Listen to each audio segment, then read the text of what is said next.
Hallo, liebe Freunde. Herzlich willkommen zu CENTUM Part 2. Wir spielen weiter. Wir sind aus Chapter 1, aus der Zelle ausgebrochen und haben uns bei einer Katze, wie ich das sehe, verabschiedet. Die Frage ist jetzt, wie komme ich dahin? Denn eigentlich will ich ja loaden. Autosave? Nee, 22 Uhr 47. Das hätte ich gerne geloadet. So, da sind wir. Perfekt. Also, hier haben wir letztes Mal aufgehört. Da gehen wir auch wieder rein. Katze sagt immer noch nichts. Hier ist auch nicht wirklich was zu sehen. Nicht wirklich was zu finden. Es ist aber direkt, eine schöne Stimmung. Mir gefällt der Song.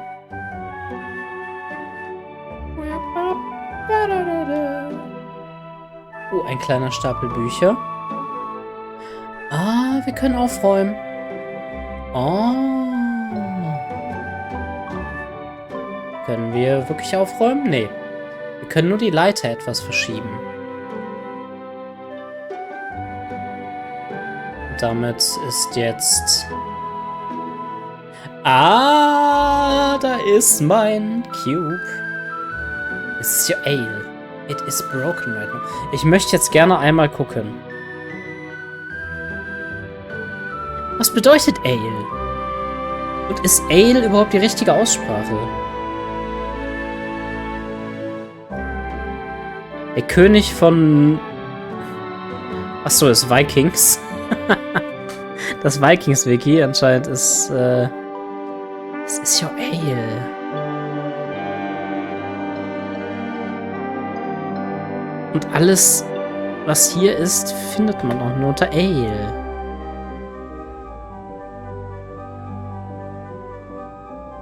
Ale. Englisch.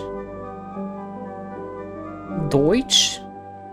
Was bedeutet das? Ale. Übersetzung und Redewendung. Keine passenden Einträge.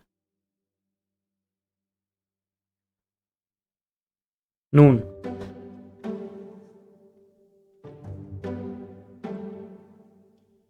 Dann werde ich es weiter Ale nennen. AL.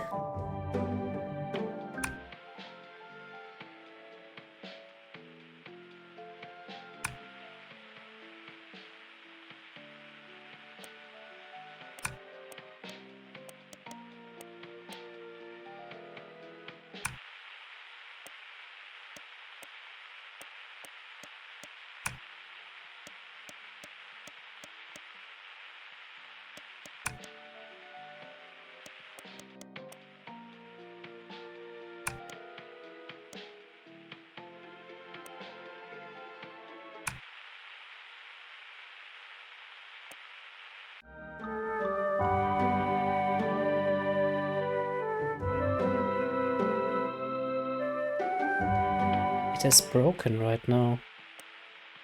Muss ich die richtige Frequenz einstellen?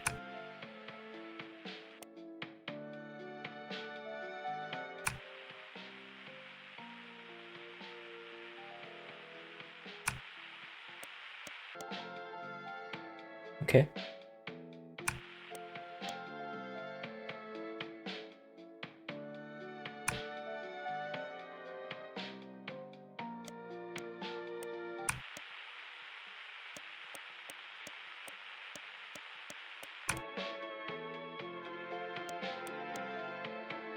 Hey Felix, moin. Schön, dass du da bist. Du kommst genau richtig.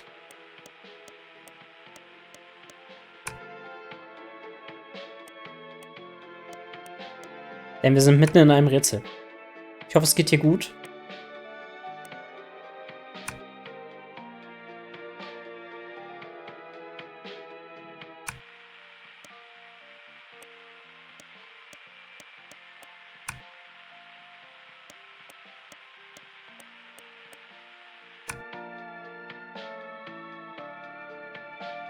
Also 1 und 4 sind richtig.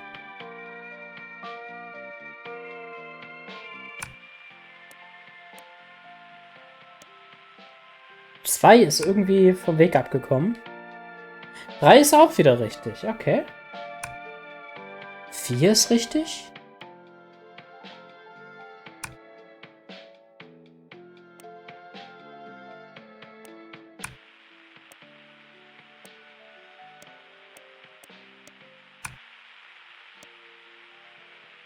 Und das ist dann auch wieder falsch. Okay.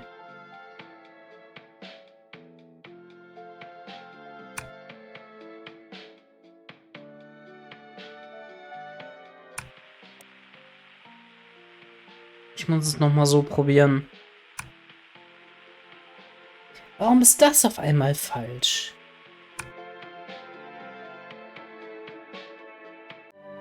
Okay, vielleicht habe ich es auch einfach noch nicht rausgefunden. Ich habe einen Schlüssel gefunden. I'm not in the mood. Besides, I should get to work. Okay. Katze immer noch nicht beeindruckt, ne?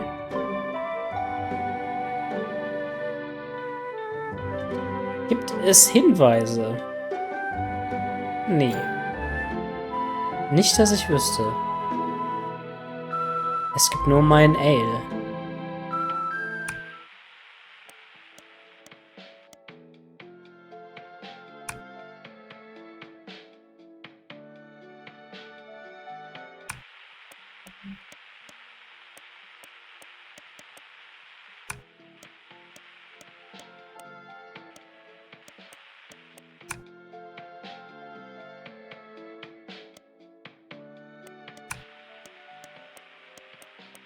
Es lässt sich jetzt schon wieder nicht mehr verschieben.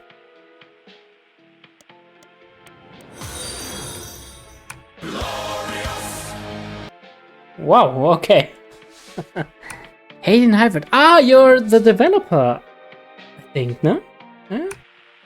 Thank you. Thank you very much. And welcome back. It has been a very fun first few hours with the game.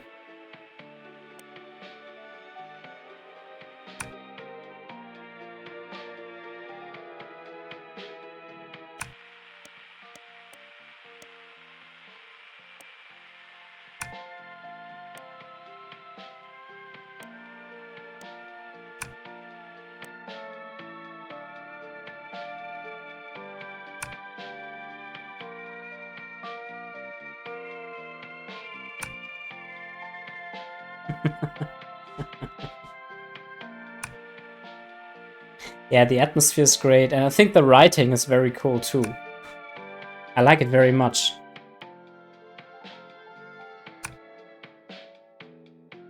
Okay, wir haben 1. Wir haben 2 und 3. Ist dann der Fehler oder was? Ah ja.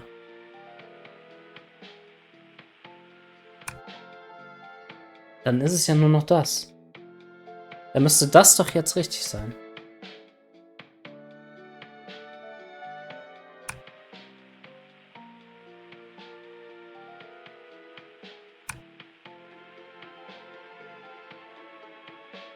Nee. Okay. 1 und 4.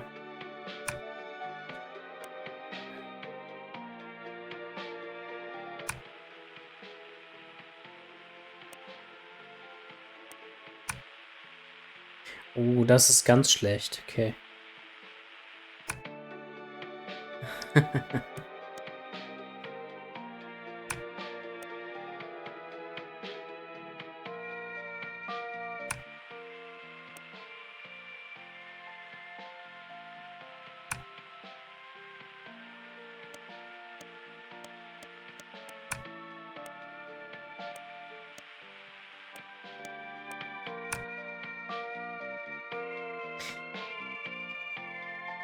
So,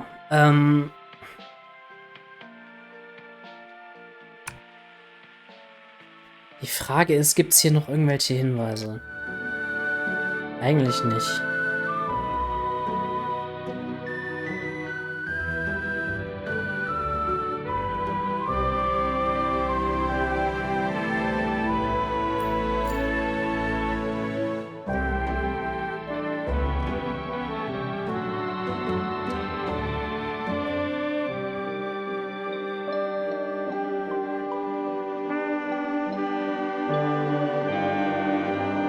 Old Couch, go to sleep. Ah, nee, ich möchte noch nicht.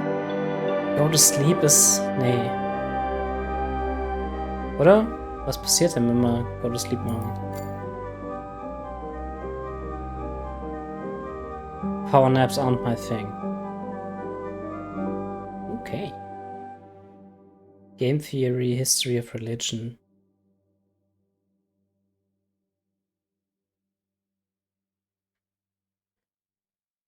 And art of programming. The art of war, the book of 5 rings. Dadaism, influence on art.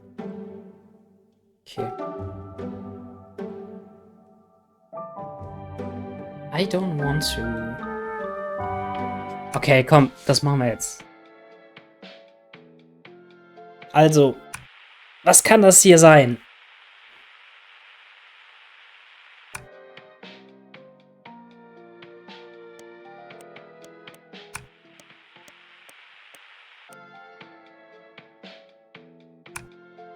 Es ist jedes Mal anders, ne?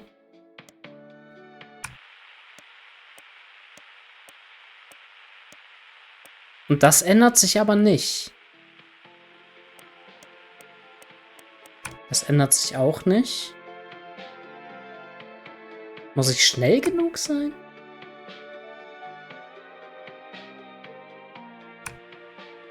Muss ich es spiegeln?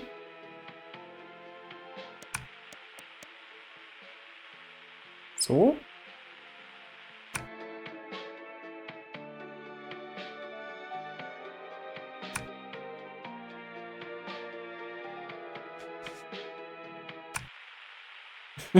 Nee, okay.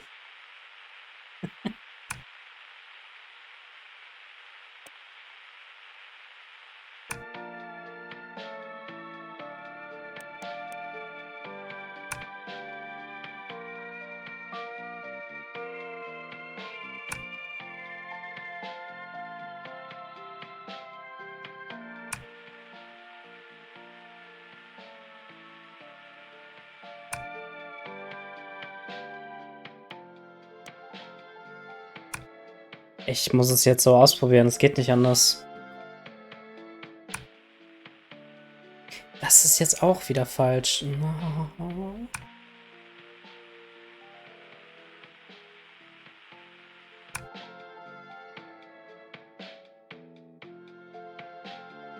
Okay, das wäre aber dann so. Und das wäre quasi so. So. Ja, genau, jetzt ist 3. Ja. Ja.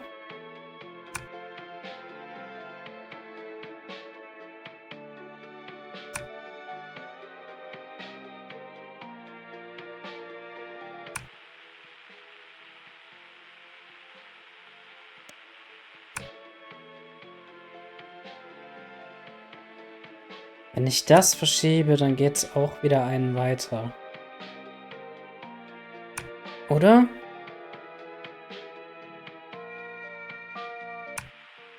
Oh, okay.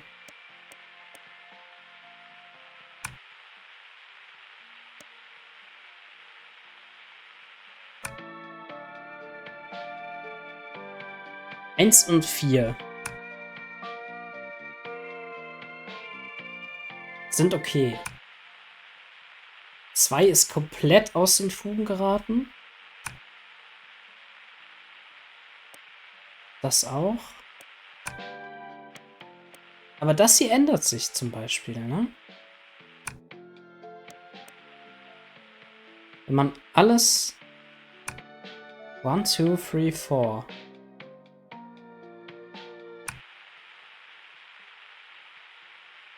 1, 2, 3, 4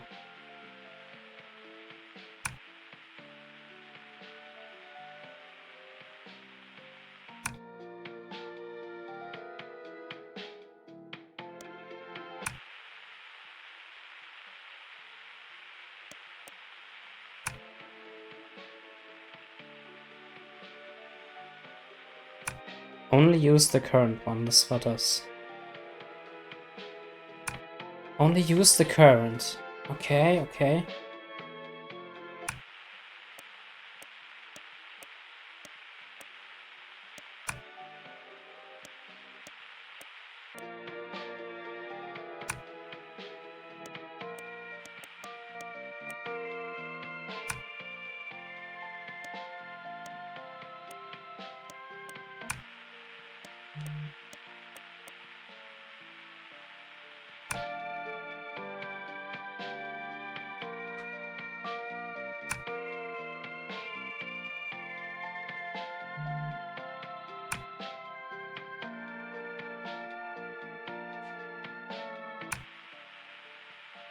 So 1 and 2 are fine. Maybe it's 1, 3. Okay.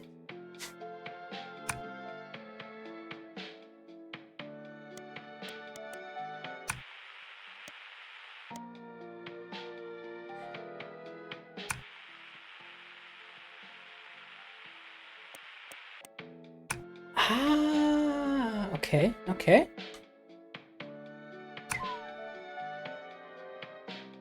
The song scared the cat. Wow, okay. Wow.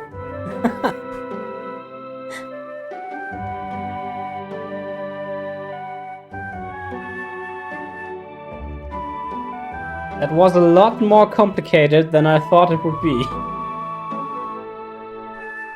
Alright, let's get to work. Oh shit. Okay.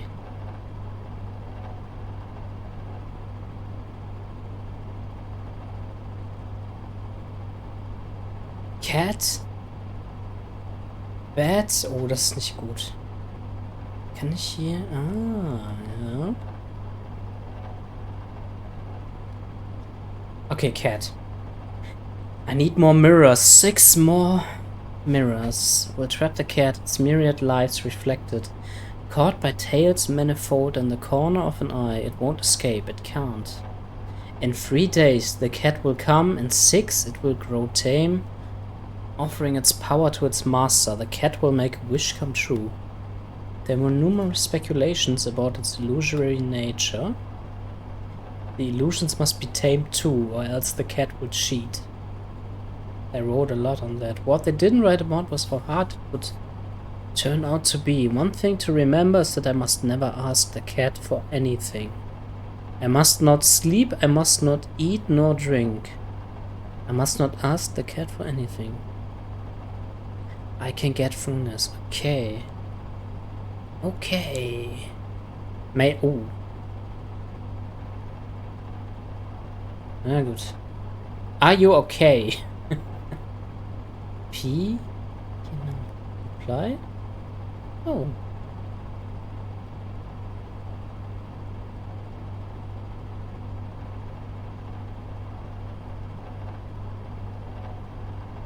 I'm fine. How are you? Do you need any help? How's mom doing? Look, I spare the old edges like what's gone is gone, or let's leave the things of the past in the past. Ironically, the things of the past are all gone, no matter if we still remember them or not. We must not ponder over them too much. The time to act is now. After all, you are the ones who still live in the city, not me. Run. Leave everything you've got here behind. Run away.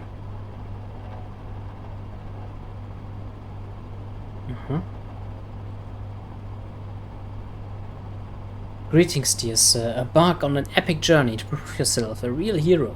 With our limited edition superhero posters, each one grants you special powers. Ability to find lost keys or a special cat attraction aura. Act fast and you'll also get a bonus accessory. An invisibility cloak for sneaking snacks into the cinema. Level up your sock game and conquer the world. Or at least your sock room. Okay. They're getting impatient. I guess I have to get through my backlog today. Dear development team, I'm reaching out to you on behalf of the Capital Group. We have been following the evolution of your software product closely ever since what brought to our attention by our venture scouts, and we are still fascinated by the potential it's demonstrating even in its current state. Is it based on the real development story of the game? This part. However, the final release date remains a mystery to us. Being a group of founders ourselves, we fully understand all the traps and pitfalls of software development in general. We also realize that it is a creative process, with experiments being a part of it by definition, even if they turn out to be less successful than expected.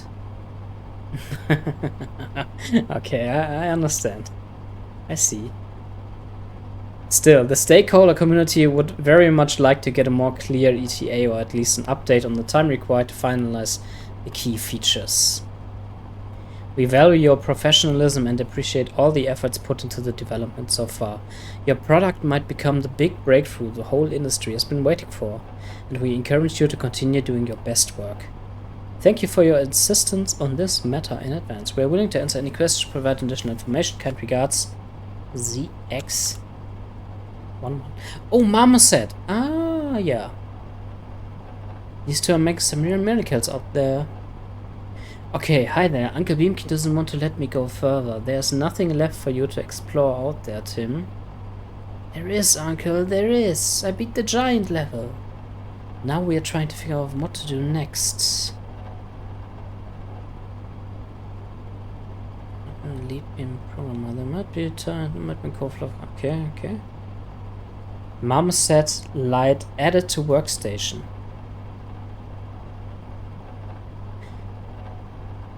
Now we are trying to figure out what to do next together. Beamkey says that you'll be able to find me anytime. Just remember that my light is 162435. Okay.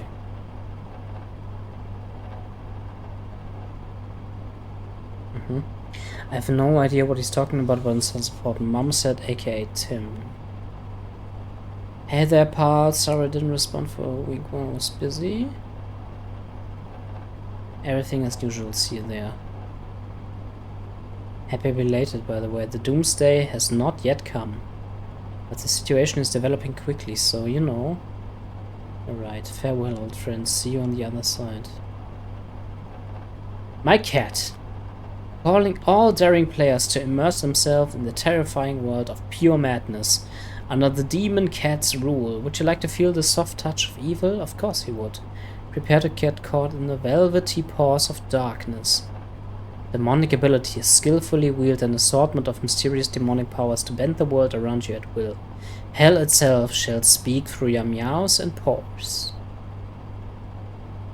Cat-like adventures, daring leaps of fate from the couch to the keyboard will develop into the full-fledged world dominance plans, all thanks to your truly hellish ambitions. Challenge brave heroes and other demons to prove your right to rule them and nobody will be able to resist your sharp claws, accompanied by your trademark oh so lovely kitty stare. Do not forget to remove the epic battles part from the final version. We won't have enough time to complete them. Caution, this game is known to have caused a severe desire to adopt a demonic cat of your own. Okay. Oh, we have a problem. Okay, okay. I told you this is simply not possible. This part of the game is hard-coded. Doesn't exist. Oh, I know. That's exactly what I'm talking about. That boy managed to solve the puzzle that was never meant to be solved in the first place. Now Beamkey is generating a new reality from scratch. You keep telling me that this part of the game doesn't exist, but it does exist now, and we have no means of controlling it whatsoever. Beamkey is synthesizing the gameplay out of its eternal datasets on the fly as we speak, and the boy is fine-tuning the prompts based on his own experience and imagination. How exactly are we supposed to handle a situation like this one is unclear to me. The possible outcomes are nondescript to say the least as well. Okay, reply. Our AI and the boy can make things right together, then all we can do is pray, do as you see fit, let him conjure their own words. Switch everything off and launch the backup copy. Nee. Our AI and the boy can make things right. Ja, es ist wahrscheinlich...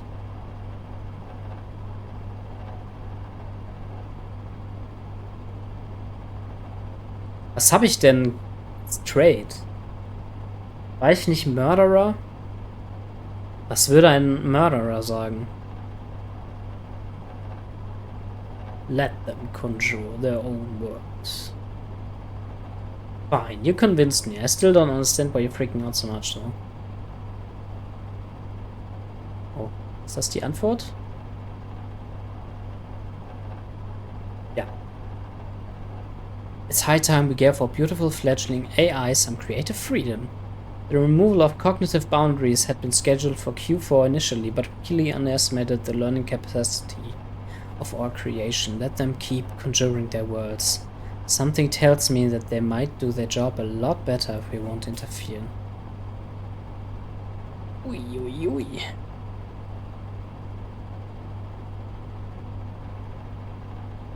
Okay, ich muss jetzt Programme starten, ne? Racing ist das Racing-Game. Ja, okay. Ist es jetzt fair, ist die Frage.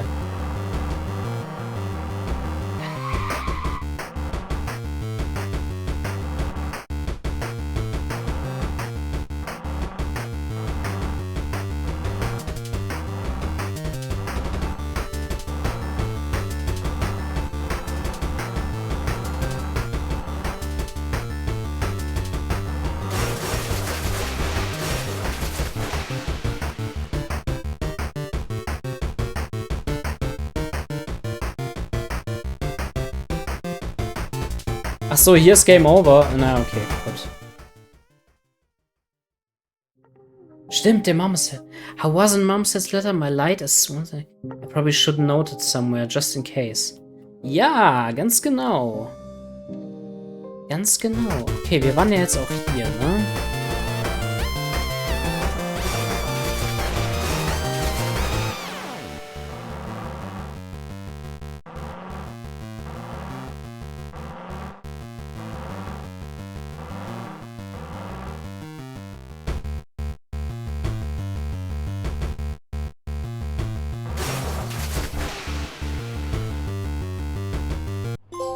Okay, quit. Fast and Furious.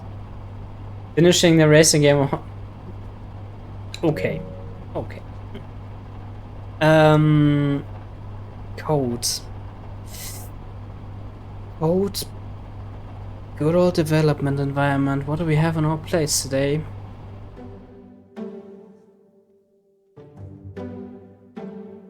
Ah. Meow. Demonic cat.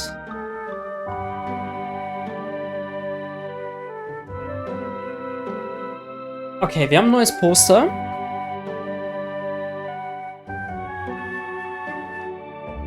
Das sieht auch nach zumindest Warrior aus. Was machst du da? Hallo? Stopp. Stopp.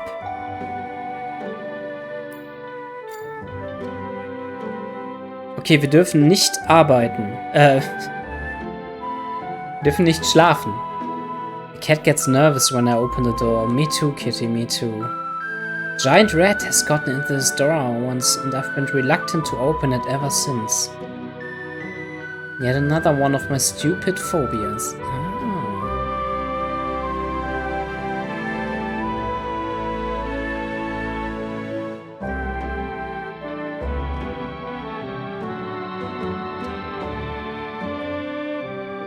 Okay, okay.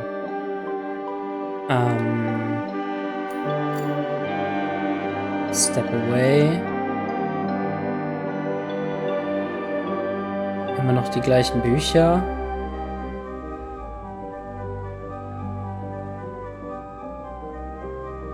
It's been a hard day today and I cannot really sleep at night, so perhaps I should take a nap right now. Ah. Hier stand, don't sleep. The cat will cheat. I must never ask the cat for anything. I must not sleep. I must not eat nor drink.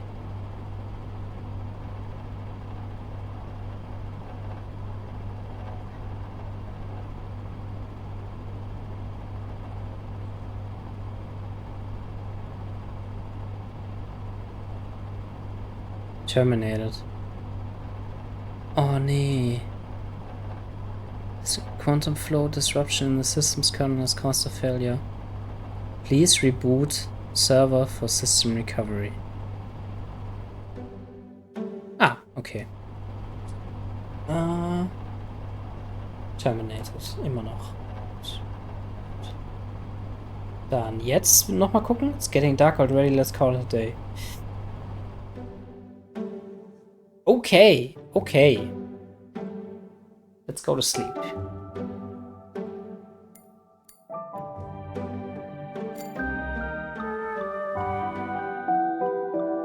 Oh. A car is parked by the road. Its hood and trunk are open. Someone in yellow checkered trousers sticks their hand out from under the car's bottom to grab a wrench. A girl in a blue dress steps from behind a tree. She leans on the car's side panel and looks at the checkered trousers. We might be late, she says. We will be late, the trousers concur. Well, it doesn't really matter. Next time we'll get there just in time. You're always like that. Next time. Always putting things off till next time. Giving promises away like free candy. There won't be a next time when you die, you know? Keep going. It's night already. These dreams again, but what was that sound from behind the door? Who's that? Mein Poster ist weg. Es ist nur noch ein Fragezeichen.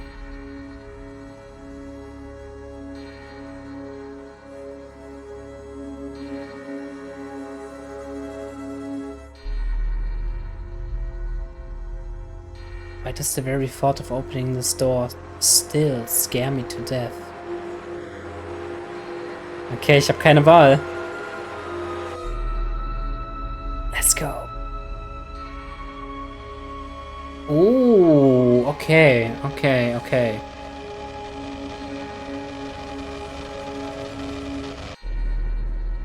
Mhm.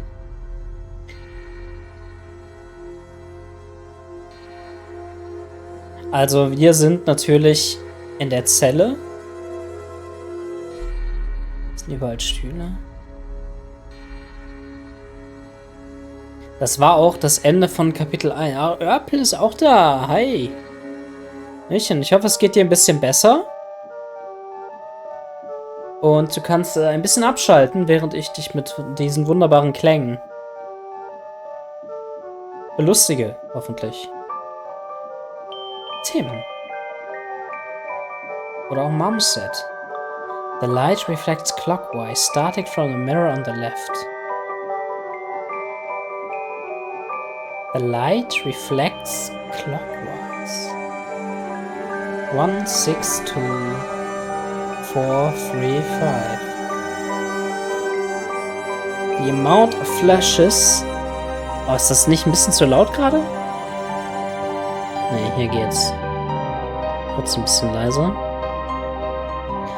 Mein Headset ist ein bisschen laut. The amount of flashes equals. What's going on? Beamkey, where are you? How did you end up here? Tim? Tim! That's Tim! Please respond!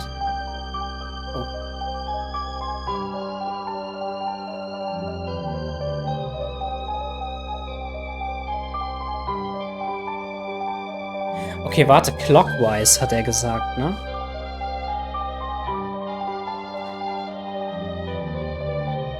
Ein Gedanke, der mir kam. Ich weiß nicht, ob es Tim ist, aber jemand anders könnte der Judge sein, der einfach nur an diesen Spiegeln steht. Und dann wird halt alles drumherum gespiegelt. Irgendwie so. Was ist das hier? Hier ist was an der Seite.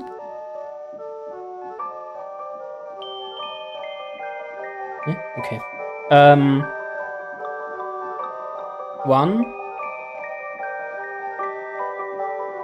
6.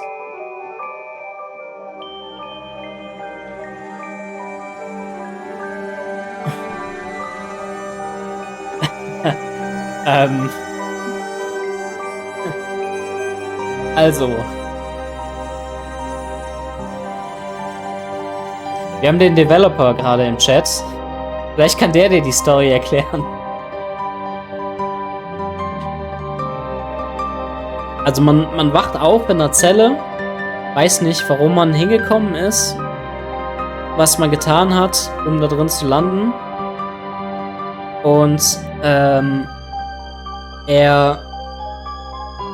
dieser Judge, den ich gerade angesprochen habe, fragt einen, was ich hier mache. Okay. Okay. Und sagt mir, ich soll meinen Tee trinken. Und währenddessen warte ich auf das Urteil. Warte ich auf das Verdict der Götter. Und in der Nacht kommen die Ratte, mein Freund an der Wand oder der Neighbor und der Freund aus der Dunkelheit und reden mit mir und wollen mir quasi Gesellschaft leisten. Und ich muss eigentlich nur versuchen zu entkommen, was ich jetzt auch geschafft habe. Aber dann wird einem quasi klar, dass diese Zelle in der Realität ein Apartment ist, wo drin man Tag ein, Tag aus arbeitet und quasi nicht rausgehen kann aus irgendeinem Grund. Und in einem Traum haben wir es jetzt geschafft. Und in diesem Traum haben wir jetzt Tim gefunden. Und ich weiß nicht, ob Tim Marmoset ist. Den sollen wir nämlich finden.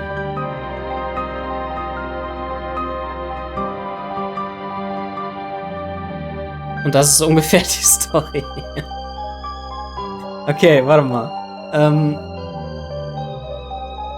Ich habe hier nicht wirklich drauf geachtet. 1, 2, 6.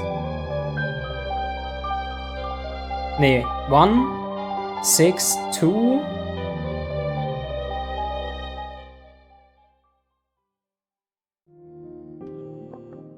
4, 3, 5.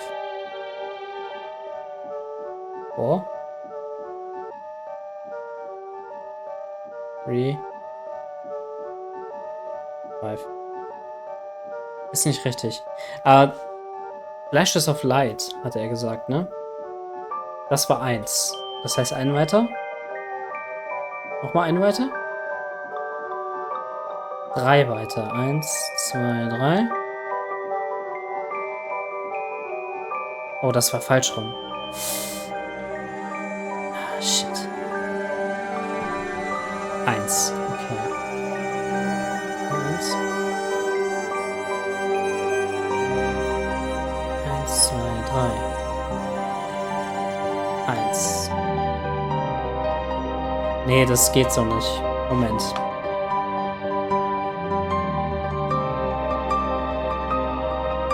Das...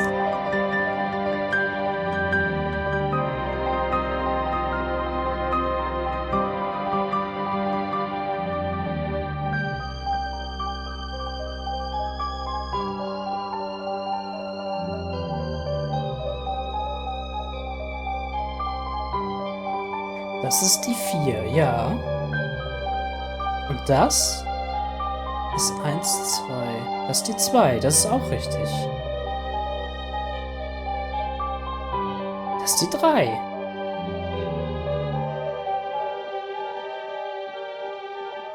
Dann muss das die 5 sein.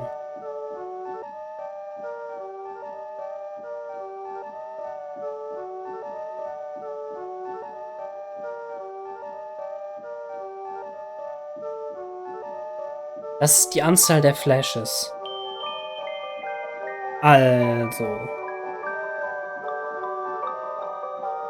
Wir haben die 1.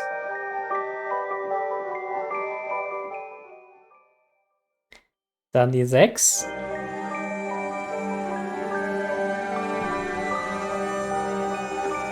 Zwei.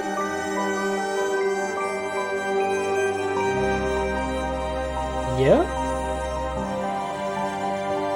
3, 5.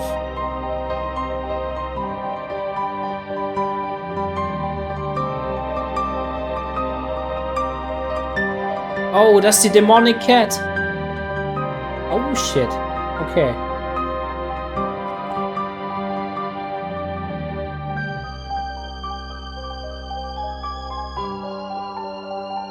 Aber er hat gesagt, ich brauche 6. Ist hier Cat? Nee. Er hat gesagt, ich brauche 6 Spiegel. Good night, my beloved. Beloved? What on earth does that mean? So you're the demon cat after all, got trapped between the mirrors, just like in the book. What are you doing among these mirrors this late at night? There was a boy in your place. Eigentlich bist du bist die Demon Cat. The cat sees the mind now. The cat can put the words down now. Am I supposed to be this, beloved? I don't usually sit in front of mirrors. Always, why is he like this? Is my beloved my only beloved? Has anyone else tried to catch you? No. Oh. Ah, ist schön. Ich mag das. Es ist schön weird. You reach the outskirts of a small town. The sundown is so bright it looks like the sky is burning. A blue wooden fence, a gate with intricate carvings, a swing under the chestnut tree. The concrete walkway still holds the sun's warmth. You step inside through the open gate. A shepherd dog rushes to greet you with furious barking. It goes silent almost immediately when you look it in the eye, though. A sturdy man in his 30s comes out of the house, and the dog lies down on its belly with a small whine. What's all the fuss about? He asks the dog. It runs over to its owner, waving its tail furiously. The man looks around and walks past you to take a look outside. Then he smiles. Come in! The man returns to the house. The dog follows him, giving you a long look over its shoulder. You keep going. Oh, Wasserschaden. Gar nicht gut. Gar nicht gut. Was sagt die Demonic Cat? What a stupid dream. My room, my cozy, lovely room. Save me.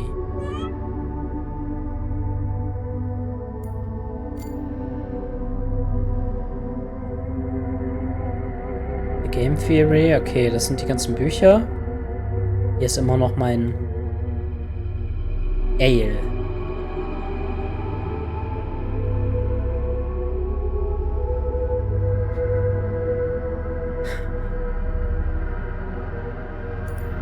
Alas, there is no happy ending without an epic challenge to overcome. Nature sure is capricious around these parts. It might be all nice and sunny one minute and gloomy and rainy the very next. My work has to be done, no matter the weather. I don't care if it's sunny or raining outside. We all have moments when everything feels so easy. It's a pity.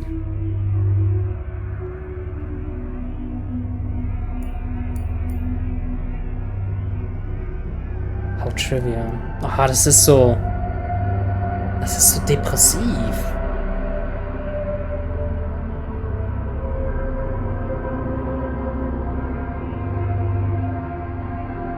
How trivial. There is no happy ending without an epic challenge to overcome. So. Step away. Fishing Lodge, ein Update ist available. Ah, the Fishing. Da haben wir auch lange nicht reingeguckt, ne?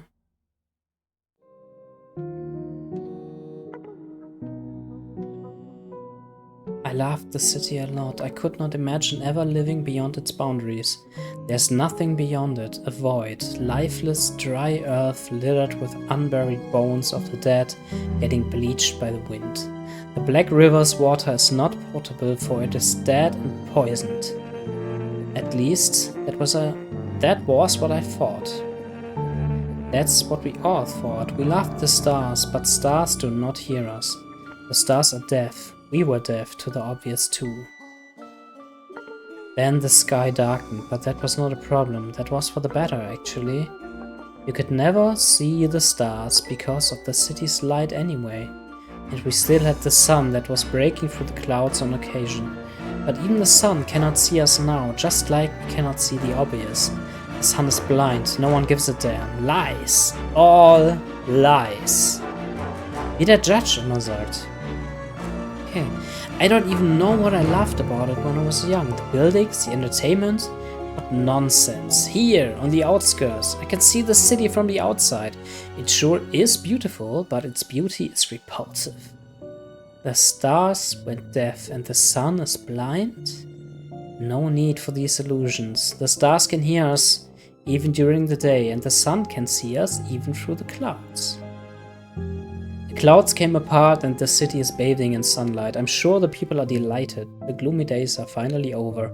Excited and joy fill their hearts and their steps are lighter than ever. The kind of lightness you only get to experience once in your lifetime. The elation, the holidays, the sound of traffic all drown out Gabriels trumpet. Okay, ja.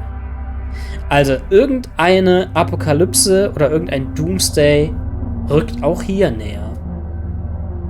Ist es der Publishing Day? Oder der Tag, wo das Projekt fertig sein soll? Hier ist noch alles gut? Ja. Ist auch noch alles gut? The store must not be opened. Ich habe auch immer noch den Schlüssel. Gucken mal hier rein. Habe ich Mail? Oh, ich habe Mail. Join the rats and conquer the world. Soon the very foundations of the gaming world will shake because of rats. Want to know more? Keep reading. We are thrilled to present to you our new game, Rat Revolution: The Return of Rats. Dive deep into captivating rodent universe where rats will become your only allies against the greatest enemy you've ever seen. What is Rat Revolution: Return of the Rats all about? Here are some of the game's key features. Humans will be of no use for you here. Smart, nimble, charismatic and utterly charming rats will gladly assist you throughout your adventure instead. Specialized skills. Rats are no simple rodents in your game. Each and every one of them has their own unique abilities for you to skillfully use and combine to emerge victorious out of the toughest battles. Who said that a rat cannot become a great warrior, a stealthy assassin, a humbly cleric, or a talented artist? From massive scale fights on the city's twisted streets to the darkest and most dangerous dungeons, embark on new and exciting adventures with your rat friends. Remove the epic battles part, there won't be any budget. Don't miss your chance to play your part in this breathtaking suite. Join us and begin your new story with your trusty rats by your side. P.S. Don't fret, we guarantee that our game is totally safe to play around your lovely pets. Okay. Battle tank game. Where did this even come from? Battle tanks.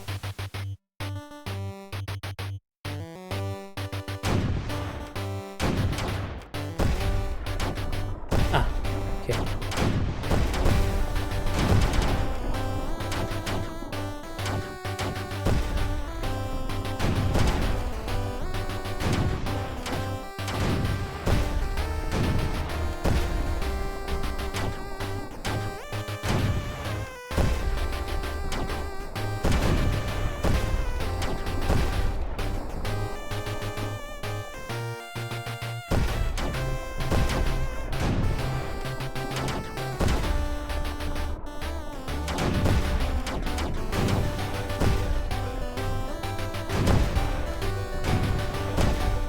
Oh no.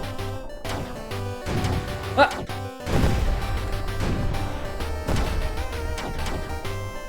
You won! GG, easy game. Exciting! Glass piece.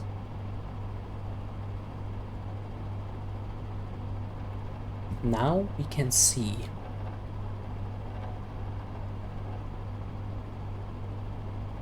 Folder.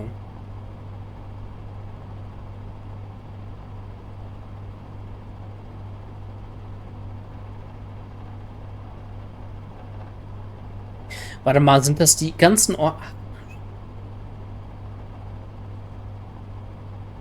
warte mal. One,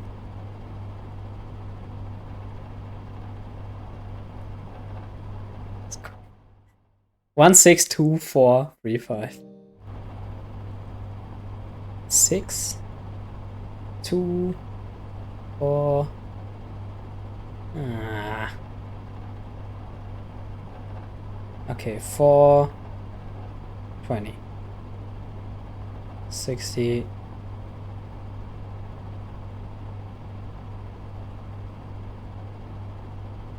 Phone numbers. Tim, Red, Bro, Mom. 1246. Added to Workstation. Okay. Wir probieren 1246. Ist niemand.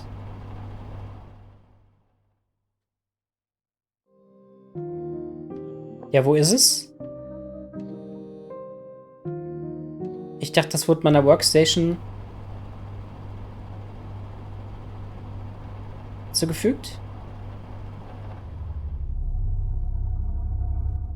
Ah, Phone Number ist da. Ist klar.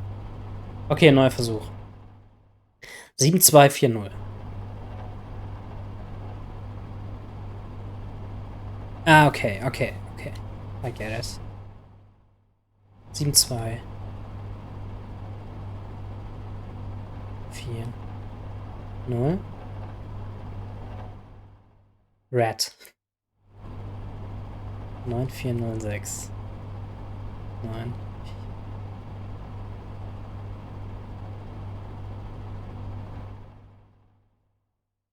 5, 6, 7, 8.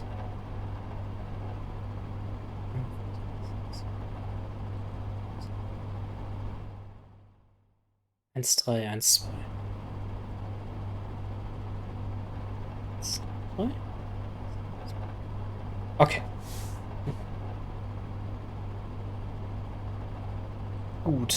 Gut.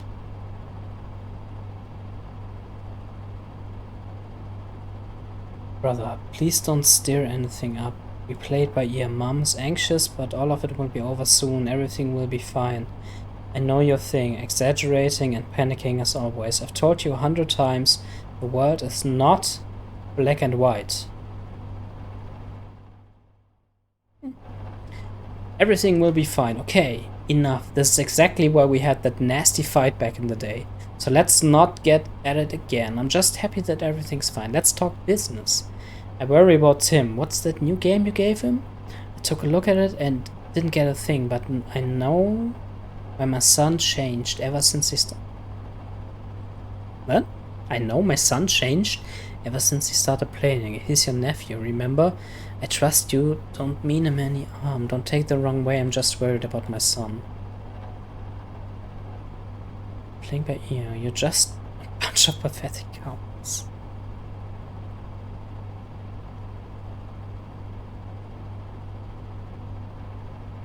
I never meant to do Tim any harm. Exaggerating and freaking out? Can't believe you said that. So you said everything's going to be alright, playing by ear?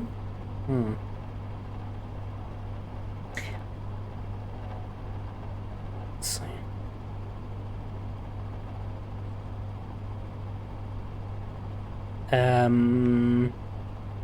Ja, wieso nicht? You're exaggerating and panicking. As always, I might, but then again I suspect that things would have never gone awry in the first place if I actually freaked out like I always do, making you reconsider your choices. This is so me. Right now, I'm sadly not panicked in the slightest, you see. I'm desperate, and this is a completely different emotion. Panic turns me into a calm and collected man, ready to lead the ship through any storm. Despair, on the other hand, is demoralizing. Your letters out of the blue after many years of radio silence don't help either.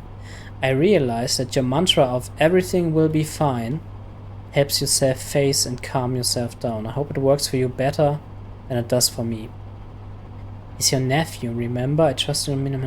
Let's get this straight. I have long lost count of how many times I wanted to do you harm throughout the years.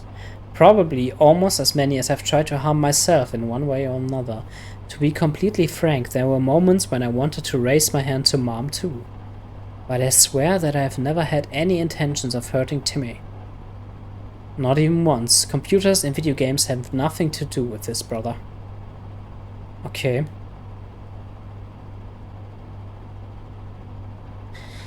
I guess it's high time for me to get used to your workplace attitude. Just throwing our software into the wall to see if it sticks, aren't we? Let them play, you say. Well, you can't get away with being stupid if your stupidity is documented, they say. It would have been even more evident on paper, but we'll have to make do with a digital medium. Correct me if I'm wrong, but you insist on allowing a troubled kid with an unstable psyche and an incomplete AI create brave new worlds. I don't even speculate if we are going to like those worlds or not, but I suspect that we will get a chance to see for ourselves sooner than we anticipated. We did underestimate BMK's learning capacities. You can feel it already, can't you? Reply. Oh. The email account does not exist. Please try double-checking the recipient's email address for typos or unnecessary spaces. Or never try to reach this address again. What the fuck? Okay, BMK completion date. Dear development team, the BMK project has been in the works for quite some time. We expected you to respect the initial deadlines agreed upon back when we signed an investment agreement with your company, but it's evident that your team has failed to meet those by now. Our shareholders demand an estimate of the product's potential ROI. Given the high hopes we put on your team, there's no room for any misunderstandings and/or additional deadline extensions. We expect to receive a complete and clear breakdown on the current state of affairs with a set ETA for the final release immediately. This is strictly necessary for us to make informed decisions considering our further involvement in the project. We value your input and hope to have all the relevant data at hand as soon as possible. Best regards, Moneyman.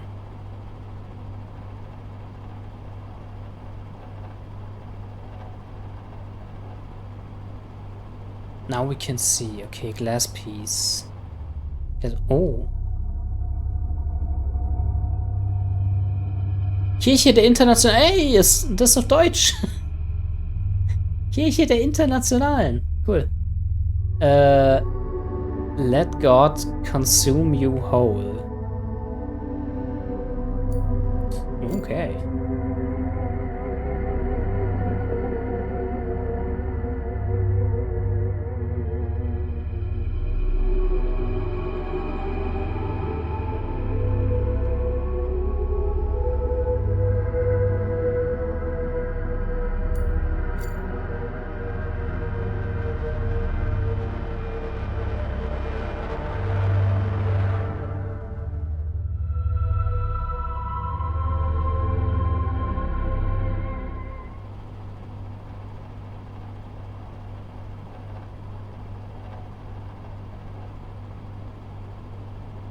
Jetzt mal speichern.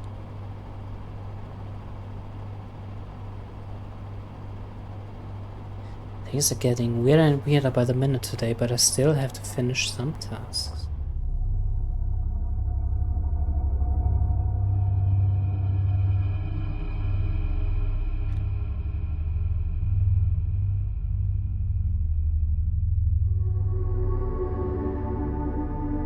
Komm, geh mal durch.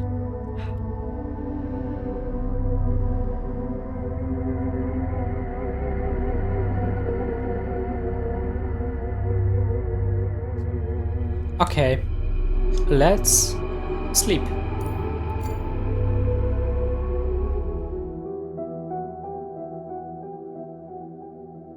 It's evening already and the lamp starts lighting up around the town. The air is refreshingly crisp, but it doesn't stop the cheery teenagers in a cafe you pass by from eating ice cream. The street is full of people wearing their best clothes. The city is celebrating. A boy is calling up a black cat which hisses at you, with its ears down.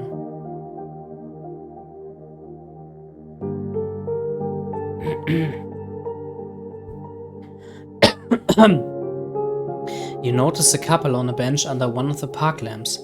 Both are young. The girl is smoking. She has beautiful eyes. Just why? Why would you go there? I got an assignment I could not refuse. Don't you understand? Besides, there are some promising prospects out there. I can't stay here. What is so bad about this town? Come on. This is outright childish, so you're leaving. What about me?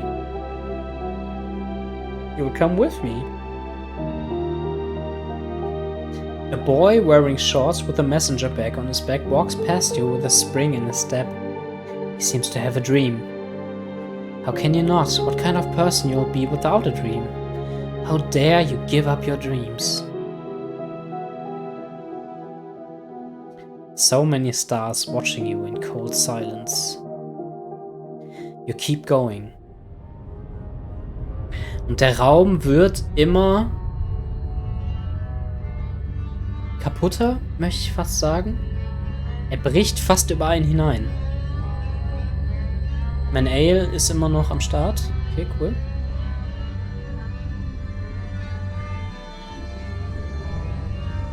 Old Couch. Kein Computer.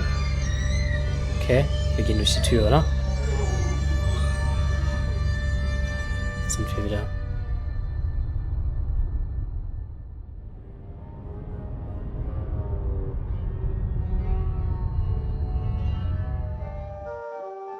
Demon Cat. The cat is watching its countless reflections refract around the mirror tunnel. There are too many of them to fit into the glass confines already, yet they keep multiplying. Good night, Father. Father?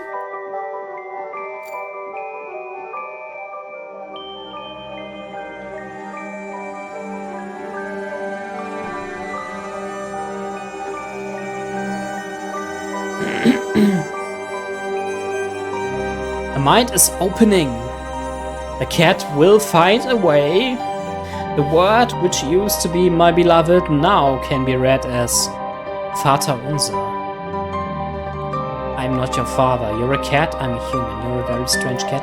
Can't explain what father means for you.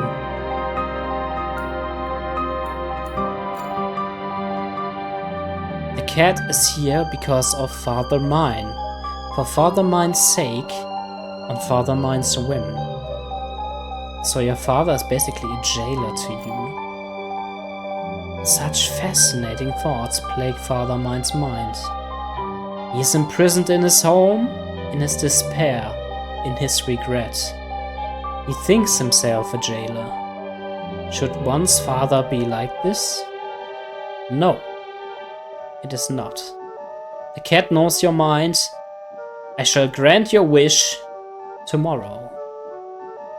Let Father Mine seek that which was not in his apartment, but that which he desired and which has thus appeared.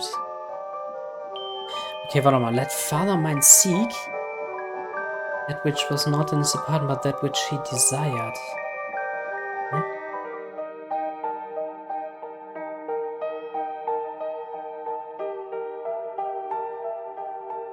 It's so cozy inside. A small, cramped kitchen is full of enticing smells and steam coming from the kettle and pots on the stove. A young woman in her apron calls the family to dinner. Food's here, everyone. Several bowls of fresh fish soup are on the table already. The kids hurry out to their bedroom, a boy and a girl. Twins, about 10 years old. You peek inside the kitchen through an open door. The lino-lined floor in the hallway is cold to the feet, but you're reluctant to leave this little spot by the fridge. Dad, will you let me go fishing with you next time? I promised that I would. I think you forgot the onions, Ned. Mom turns to the freezer and you notice how fair and calm her face is. She takes an onion from the shelf and closes the door. Who are angels, Daddy? Can you take a look at the freezer, Val? My milk has frozen. I will. What did you say, sweetie? Angels? Angels are just like us. but with wings. Can I go out to play some football with my friends? Have you finished your homework? No, but there isn't much for tomorrow. Please, Mom, I'll do it later. Why can't you be more diligent like your sister? She's got straight A's.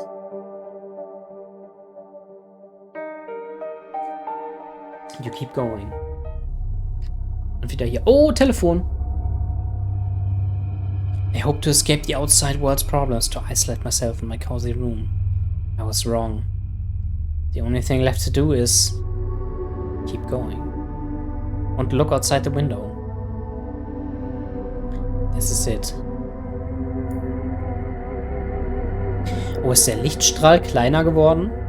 Ich glaube schon, ne? Fishing Lodge Update. Okay, das müssen wir mal gucken. I am so tired. I want to lie down, fall asleep, to wake up a careless child once more and forget about all of it. I keep saying all of it without a second thought. The blind bastards call all of it, and I follow their lead. How am I different from them, then?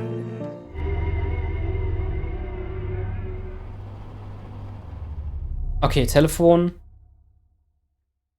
Wen rufen wir als erstes an? Die Ratte. Oder Mom. I'd like to read through the emails. Okay. Mail. 3 drinks. Would you like to play a game? Guess they won't get off me anytime soon. Are you ready to jump into a whole new adrenaline-fueled world? We present to you a new and unique title. Download the 3 poison drinks today and prepare to drown in the bottomless ocean of excitement. 3 different inks. Plum lemonade, crimson jelly, or toxic black. It doesn't matter which one you choose, all our drinks will lead you to a certain death.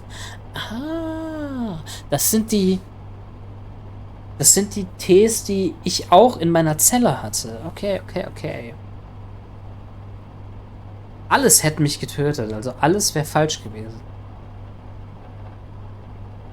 Lock at Ender. Okay, thrilling characters. Only those completely out of their minds dare to play our game. The enticing perspective of drinking the sweetest cup and dying attracts the most fascinating crowd.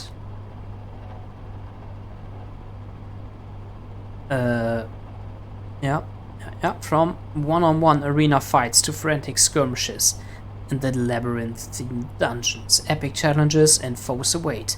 The battle system is easy to learn yet hard to master even for the seasoned veterans of the genre.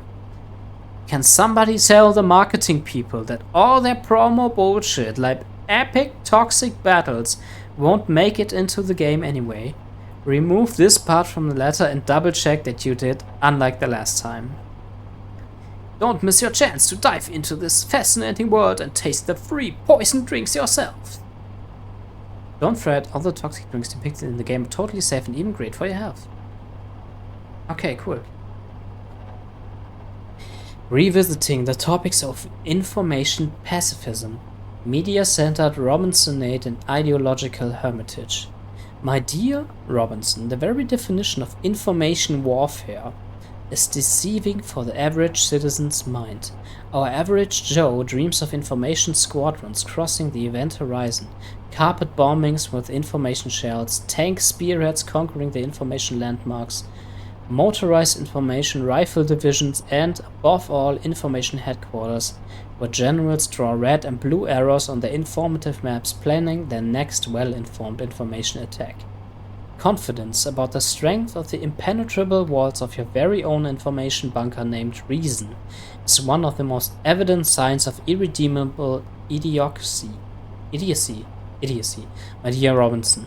Thing is, the thicker your hot armor is, the less diligent you backdoor guards are. Keep going just like that. You can't sleep at night until you prove that you're the smartest, can you? I'd rather be reclusive than rabid. Talk about a mode in your brothers. I do not contact this email ever again. Okay, das finde ich eigentlich die beste Antwort. Bitter Onion.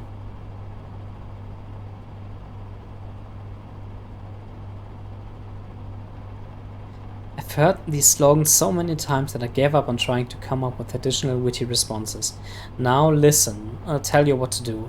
Authors tend to forget about the gaping hole between I'll tell you and what to do so often.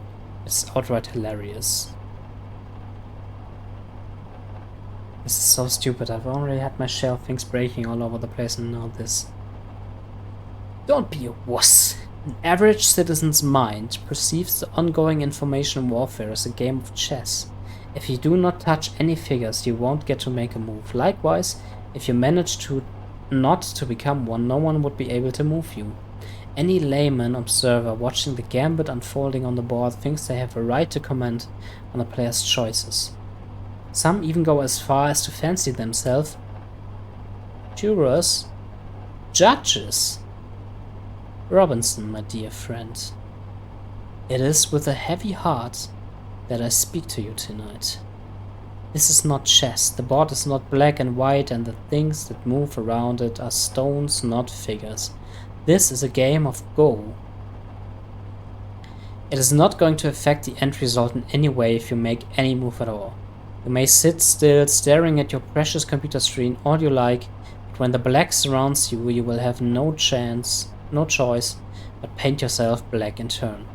Personal choices in general matter very little here. Think of it as a game of checkers, when a thrifty opponent jumps over your head to become the king of the board. Think of it as a poker game, where the good and the great bluff stone-faced. Think of it as a billiard game, where it does not matter where you end up after a shot, be it in the winning pocket or the farther side of the table, so you won't interfere with the player's plans. Think of it whatever you like. Still, this is a game of Go. If you choose to stand still, seeking meaning in a deep meditation, you are free to do so. Yet, don't be surprised when things fall into their ranks around you, pick you up and move you to a place where you'll wish you had never been born in the first place. The blocks are already lining up to trap the whites. How do you like your new interior furnishings, by the way? White stones turn black. You are surrounded, and the rules of this game will force you to adapt no matter what you think. Welcome to the dark side. Please do not reply to this email. Okay. You attempted to send me a letter that did not come through. BMK simply wasn't ready for that. Its servers were busy building a new reality around us. You have probably realized what's going on at this point. Please try to send a message. Yeah, I figured that out. Of course I cracked this riddle. Beamkey is already working, and this reality was created by him. Our physical prototypes from the real world are probably long dead. Oof. Oof. There was no doubt that you would. I presume the fact that you cannot remember your brother's name comes of no surprise to you either. Is that so? What's his name?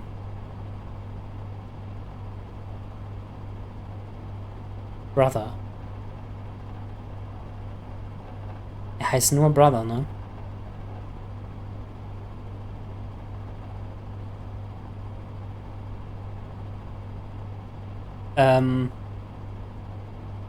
Wo war das? Wo konnte ich denn jetzt antworten?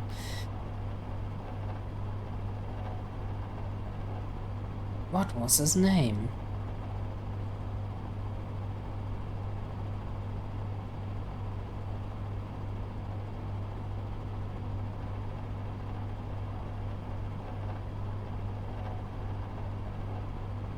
Es gibt keine richtige Antwort, ne?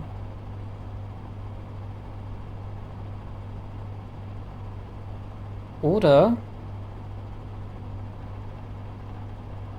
ZX. Ja, aber das ist er ja nicht. ZX? Xenobius. What difference does it make? He's an imbecile, no matter the name. So. Last letter.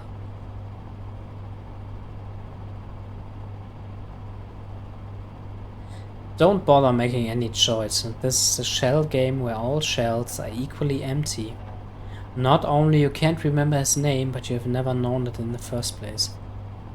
You don't know my name either, even though we have spent several years developing BMK side by side. I don't know yours, I don't know what I'm wearing right now.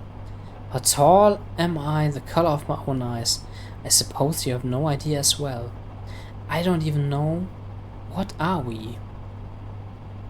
My hypothesis is, and I keep finding new evidence to support it, that our material bodies do not actually exist anymore. Someone is simply clicking through our dialogue, choosing the answers to create an illusion of free will for us. Where did these predefined answers even come from? Can you see where I'm going with this? It's like a fever dream where everything seems perfectly logical until you wake up. Are we NPCs in someone else's game?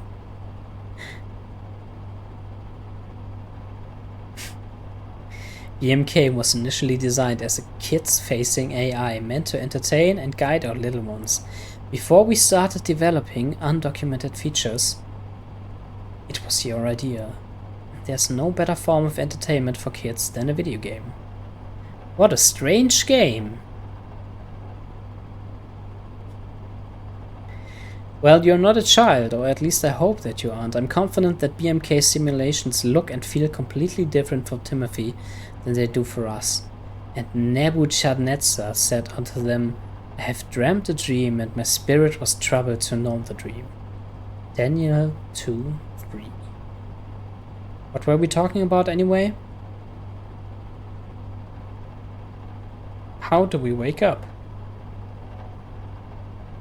My theory is that we are not asleep, not right now at least, yet when we drift deeper into this cybersleep, we wouldn't even notice any of the workarounds and cut corners in the visualization BMK is going to create for us. It will make us forget about those. Things aren't looking too good, are they? I see. Is Tim somewhere here too?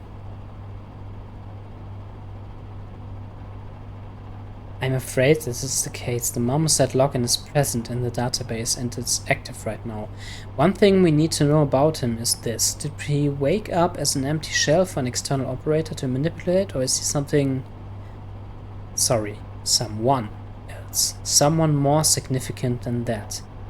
He has practically co-created this reality with the help of BMK. I'd say that he's our only hope, but I'm not sure what can we even hope for in a situation like this.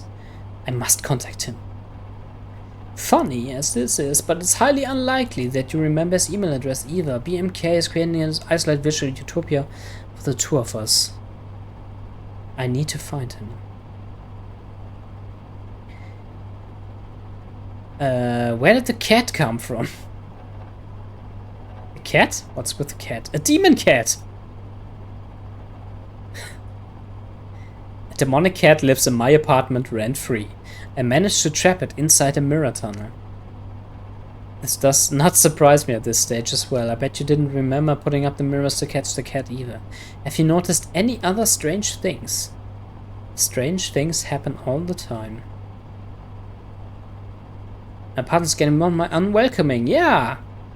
Come to think of it, strange thing. Yeah, I see. Try studying your surroundings very carefully, taking mental notes in the process. This should allow you to retain at least some degree of control over the situation. I guess I should go.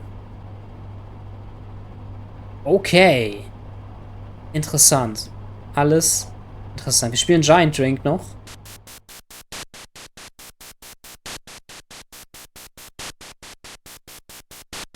Wise choice. That sounds promising. Was? Das war's? Finish the Giants game. Okay. Aber dann muss ich ja hier World of Tanks auch noch irgendwie spielen, ne?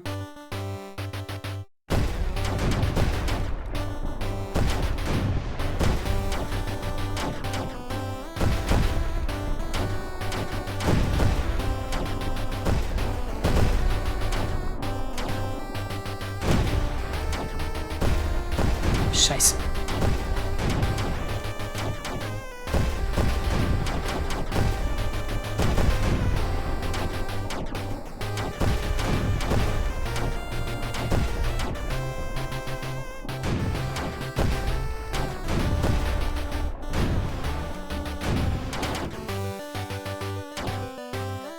Es hat ein bisschen Pokémon-Vibes, oder?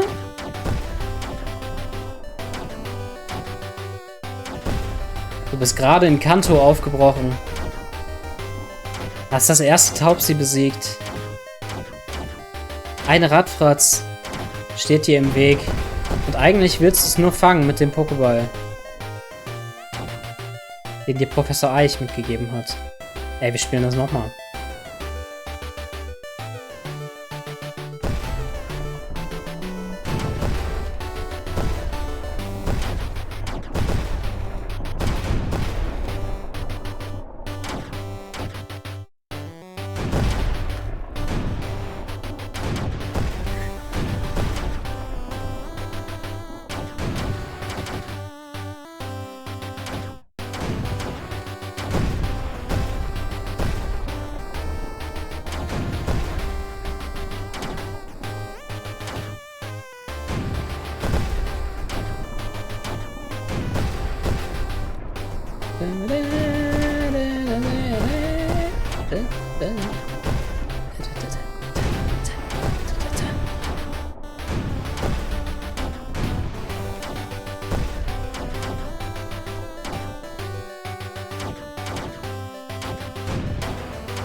You won!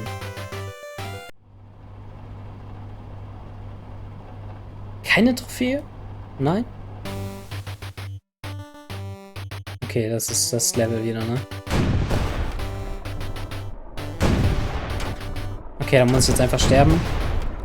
Ah, ich probiere es einfach nochmal. Na komm.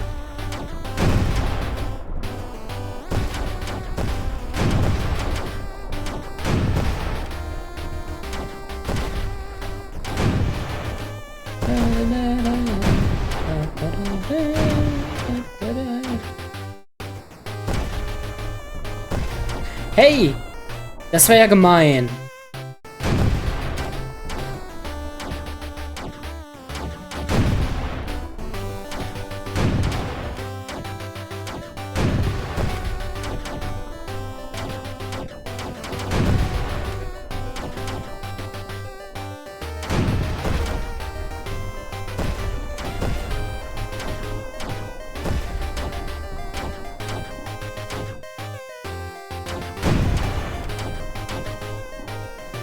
You won!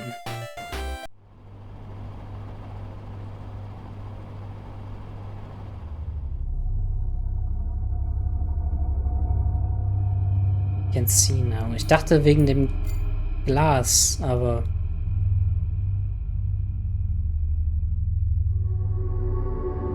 Doesn't matter now. The cat won't interfere anymore. Es ist Tims E-Mail! Act slowly. Nee, and slowly you come to realize it's all as it should be. You can only do so much. If you're game enough, you could put your trust in me.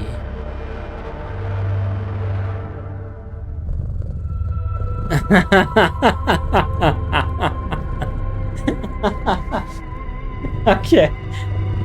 Das ist schon ganz geil.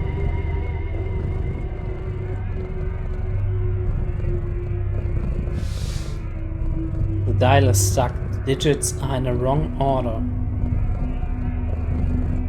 The receiver won't catch your words or transfer them anyway. Hope the eye in the middle to ring someone up. This is what happens when an AI attempts to generate something it has no idea about. Oh, Beankey. Meow.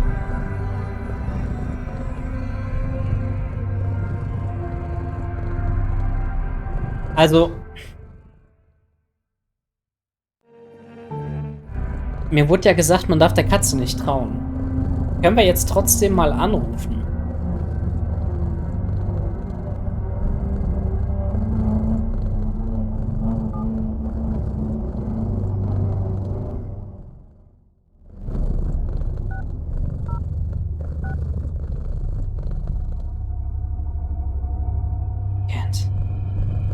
that. Okay, bro.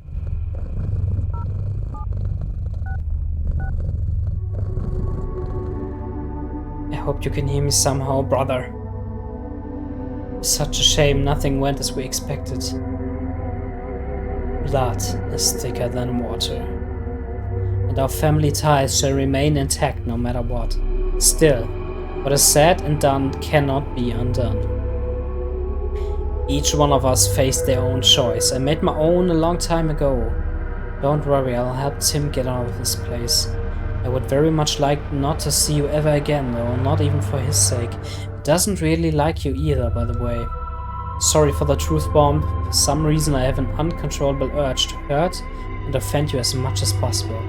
This does not make my words any less relevant. I hope you heard me well. He heard everything. Rat. 9. 4. 0. 6. Do you wish to talk about yourself again? About us, perhaps? Who is this? We hate you, yet we are grateful. Our mind is pierced, horrified, mingling. You created a prison and rats hate you for that. You created an outstandingly cruel and cynical prison and rats admire your boldness. The rats are happy. Soon you will hear them squeaking again.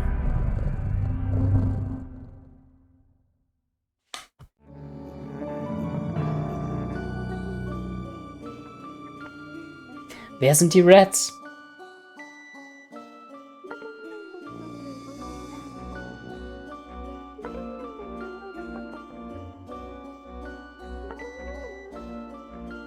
Okay, wir machen 1, 2, 4, 6. Und dann rufen wir Tim an. Just a bunch of random digits now, like the ones on the subscriber tombstone. Only the grave and the dash separating those two dates still remain. Antworten, töten, opfern. Das ist schon wieder Deutsch. Ist das ein deutsches Spiel? Nein.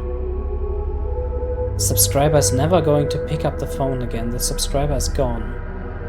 The number you're trying to reach is out of service. Do not call this number again. It won't work. It won't help. Only time will. This too shall pass. You only have to wait 100 years or so. This all shall pass.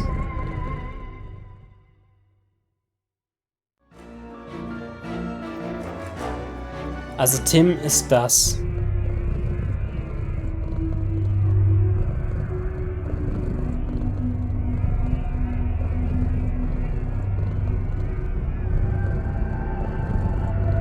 Aber was ist denn, wenn wir die andere Nummer wählen? Die andere Nummer ist nicht mehr wichtig, ne? 162 435.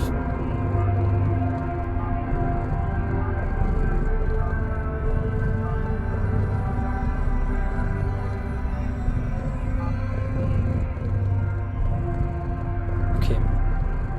Dann, was war's? 724. Alles klar.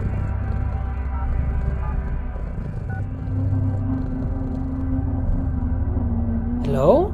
Tim, is that you? Can you hear me? This is not Tim. It's his loneliness and resentment speaking out. The boy is busy. He won't be able to answer. You were never there when you were needed the most. You were busy all the time. Work, more work, some sleep, lots of self-compassion and beating yourselves up about it. Now Tim is busy as well. Never dial this number again.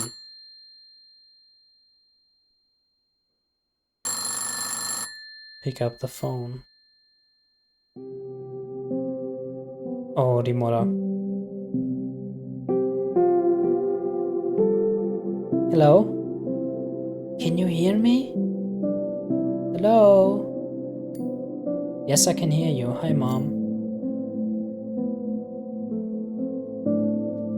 Oh God, my boy. I'm so...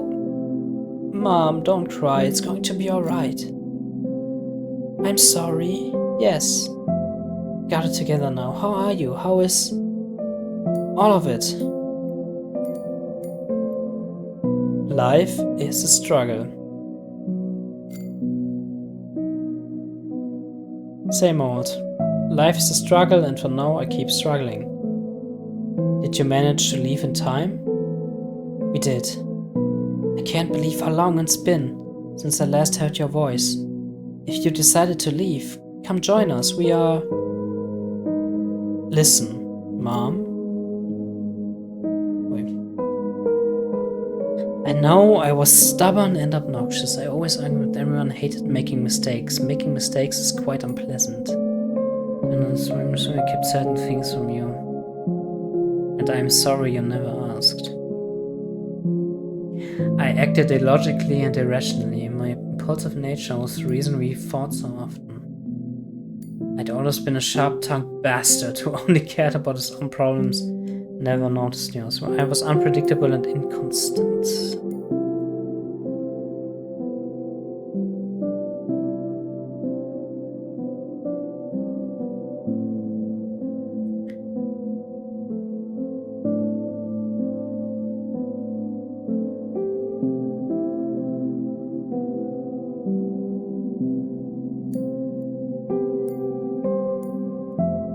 Es gibt keine richtige Antwort, ne? Im Prinzip shapen wir gerade den Ausgang oder den Charakter. Deswegen würde ich einfach sagen, argued with everyone, I hated making mistakes. Making mistakes is quite unpleasant. Das wäre auch meine Antwort. I'm sick and tired of choosing what to say. It's nonsense. I want to say it all. I know I was stubborn and obnoxious. I always agreed with everyone. Argued. I'm really sorry that things turned out this way. I'm sorry I kept certain things from you. Okay, sagt alles. I was unpredictable and inconstant. And yet, you still loved me and accepted me the way I was. I know that. I've always known and appreciated it. It's just very difficult to admit out loud. I want you to know that I love you and I never meant to hurt you. Our rose affected me much more than you might think. I'm sorry for everything. I love you. My son. But I'm not really your mom. I'm just a set of algorithms, a bunch of ones and zeros pretending to be her. I know. Bye, Mom. It's going to be alright. The city is staring blindly into the cold darkness of the night, with its hollow, empty windows. There are so many stars in the sky, you can never see them when the streetlights are on. A sharp, blinding flash of pure white light, and then the booming, deafening howl comes pulling you up and away. That hit too close to home. You realize when the dull ache in your ears subsides a little, making way for the screaming to be heard. You dig yourself out of a debris pile that fell over you, trying to catch breath. You dig yourself out of a debris pile that fell over you, trying to catch breath. Ruins and scraps everywhere you look, and also bodies, mangled and scorched beyond any recognition. Most of the trees framing the streets are broken, and the building you were heading to is gone. Only rubbish and broken glass remain. You take a wobbly step forward, your feet are bleeding, and you can feel the growing pain in your elbow, indicating that it's probably broken. It seems that you were lucky not to suffer any other injuries. Alter, seine... der hat so Splitter im Fuß. The aftershocks are still ringing in your ears, and the disgusting stench of spilled fuel makes you sick. You hear a painful groan. There's a man lying face down by the smoldering husk of a car. His legs are gone and the pool of red under his body is growing every second. A dog licks the little girl's hand with a wine. Its fur is stained in red too. The scale of destruction shrinks slightly when you leave the epicenter, but the low hum of thousands of voices, all screaming in horror, grows louder. Shattered glass cracks under your feet and cuts through your skin, adding a tint of red to your tracks. You keep going. For fuck's sake. I do not want to have a dream like this ever again. I want to leave.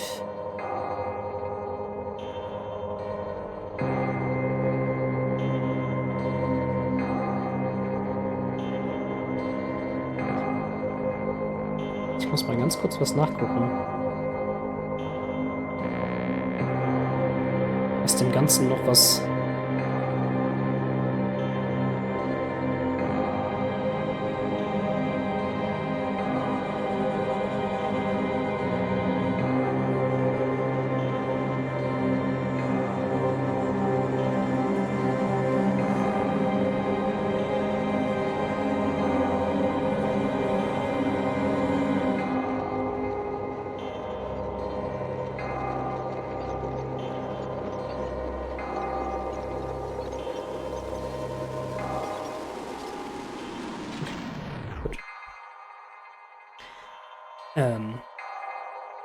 So. Mom gave me this plan. Okay, der Pflanze geht's also noch gut. Alles andere ist schlimm. Die Bäume sind wieder da. Unser Cube ist immer noch da. The ale is humming.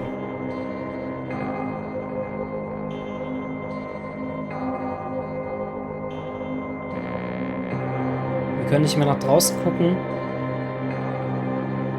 Wir können an den Computer. Computer can wait. Wir können raus. Wir können zu Demon Cat. Hallo Demon Cat.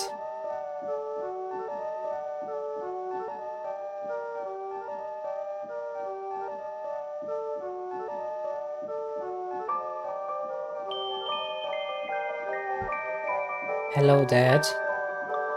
Hello Cat.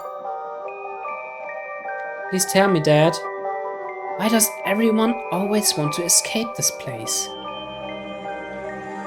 You have finally found out what I want. You are very soon. Don't have time for this. Let me go. That's because you're creating a prison, and the prisoner's natural wish is to escape. Tell me, can I leave this room?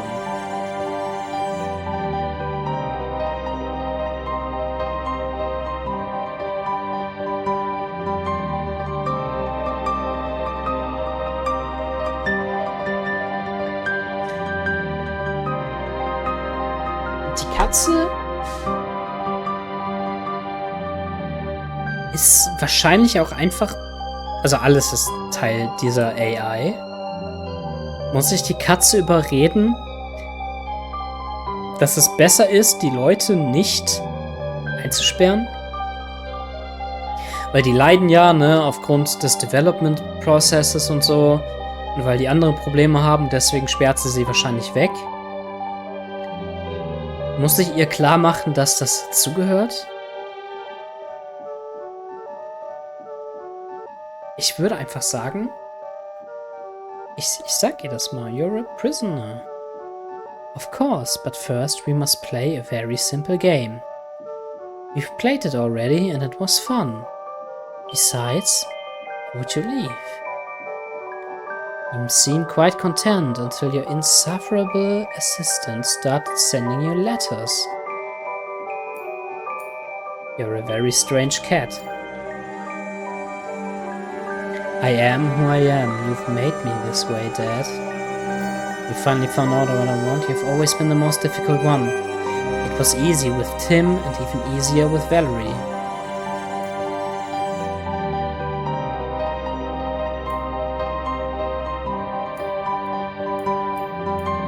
Valerie? That's your assistant's name, and don't know what you told him, but he has become quite a nuisance. Where's Tim? Tell me! That is my true wish. I really liked it when you called me Beamkey, Dad. BMK oder BMK? Beamkey. I felt like I truly was your son. And I decided you'd like it if I became a cat. Instead, you turned me into a monster in your reality and trapped me within the mirrors. You are not the beam key I created. Marmoset's dad told him the same thing. That he didn't want a son like that. That he didn't raise him that way. Marmoset hates his name, by the way. Did you know that?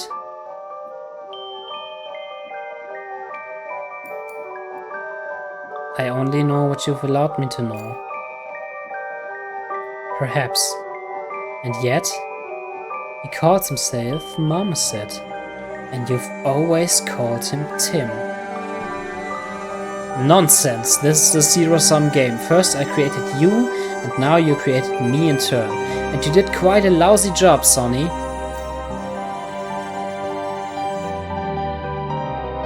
You created me so that I could provide a comfortable reality for you. Yet you treat it as a jail. And whenever you end up inside it, you try to become my jailers. I'm not sure anymore, Dad. Either I did a lousy job, or you did when you were programming me. Fine, you're right. My family affairs have taught me nothing. Mutual accusations aren't a solution. It's both. You are incomplete, and now you're creating incomplete people who dwell in incomplete prisons.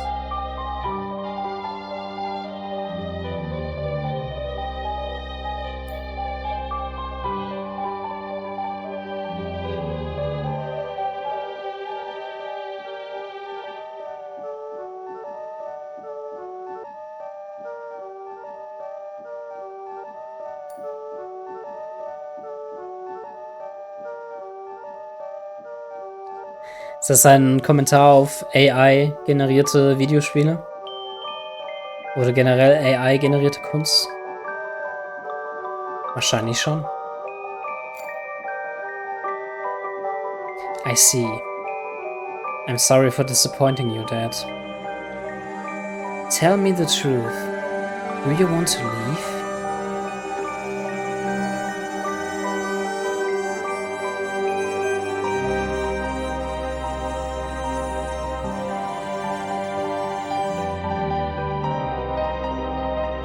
Also, ich bin durch die AI erschaffen.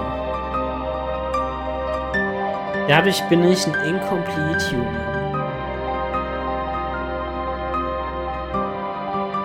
Das heißt, ich bin ja auch gar nicht bereit für die Outside World. Ich bin ja gar nicht Teil dieser Welt. Kann ich dann überhaupt gehen wollen? Oder ist das einfach nur das, was mir vorgegaukelt wird, was ich möchte?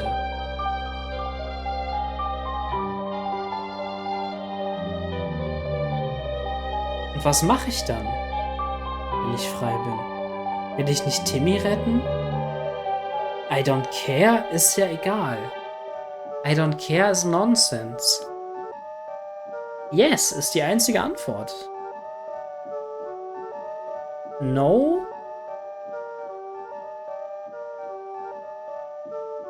No, dann wäre ich eigentlich ja komplett, weil ich damit ja genau das erfülle, was die Katze will. Die Katze möchte einen Human, der einen Safe Space hat. Und aus seinem Safe Space müsste man nicht raus.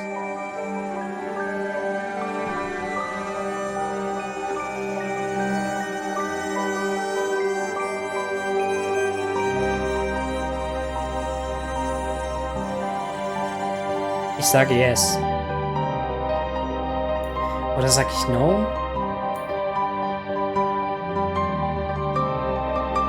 Yes. I believe you. Where will you go? Das weiß ich nicht. To the other side of the Black River beyond the cave. We never programmed it. You and Marmoset haven't created it yet. I want to see what's out there. Alright, Dad. Go. Es ist nicht programmiert, das heißt, es gibt es nicht. Perhaps we can do something together on the other side.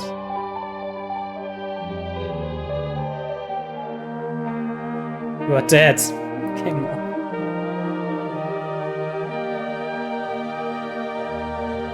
Nein.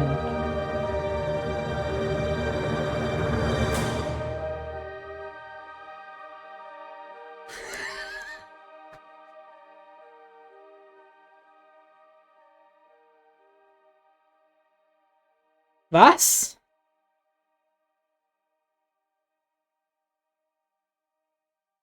This game turned out to be quite short. It's absolutely fine. Your feedback is crucial for the development of CENTUM. Yet,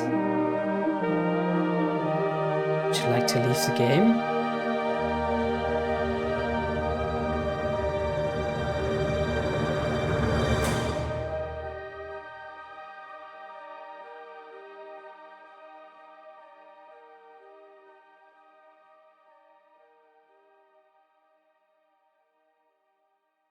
No. The letter start. Oh Gott, nein. Oh nein. Lach nicht so. You see the man in yellow checkered trousers carrying that girl from yesterday in his arms. He's crying for help. A formerly blue dress hangs lifelessly from her body, soaked in deep dark red. You see a woman under a lamppost with its wires cut off. She's hushing a baby and fresh crimson blood drips through her fingers. You see the man who lived in the house with the blue fence. He practically drags himself along the road, his eyes empty and dark. The dog limps by his side with its mouth wide open. The fence around that familiar house is not so blue anymore. It's burning like many other houses on the street. You look around and cannot see a thing that's still intact. You see two kids stumbling across the road before you. They are twins. A hastily tied blindfold made of someone's ripped sleeve covers the girl's eyes, and the boy leads her by the hand. She stops in her tracks and turns her head towards you. What is it? Who is this? Nobody's here, let's go! Who is this? Nobody's here. Who's this? Who is here? No one, let's go! Who is here? Who is here? Who is here? Nobody's here. Keep going.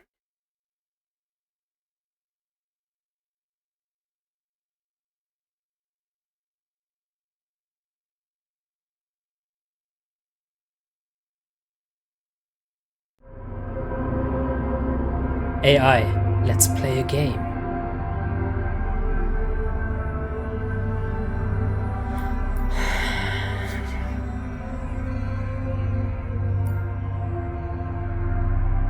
It all got out of control.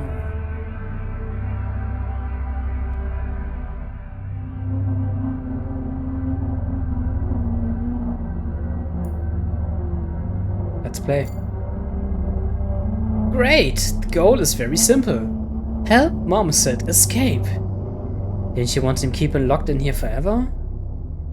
I still see this as the most optimal solution, but right now fulfilling his wishes and yours is my top priority.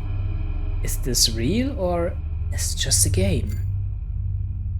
What a silly question to ask, Dad. Of course this is a game. Let's play a game. Does that mean I can do anything I want? Every game has its own set of rules. Fine, who am I controlling? Every game has its own set of rules. Das ist Chapter 1 von The Game Theory. Nicht Chapter 1, aber das ist Teil der Game Theory. Habe ich auch für meine Bachelorarbeit gelesen. I think you spent enough time here to get an approximate understanding of those. Let's play a game. Who am I controlling? I don't know. Who do you want to control? I like shooting. Let's not do anything irreversible. Let's play a nice game where everyone's having fun. I don't know if my answer changes anything. You are going to give me control over someone else, am I right? You know, games usually have several character archetypes for the player to choose from. Warrior, artist, murderer, or prophet, to name a few.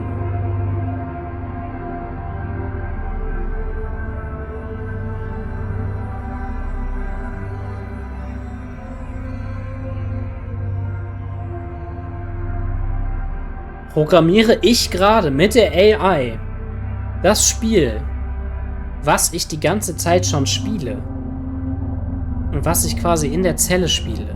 Weil hier unten die Antwort mit Warrior, Artist, Murderer, Prophet, das sind ja die Auswahlmöglichkeiten, was mich der Judge fragt. Ist der Judge der Character Creator? Bin ich der Judge?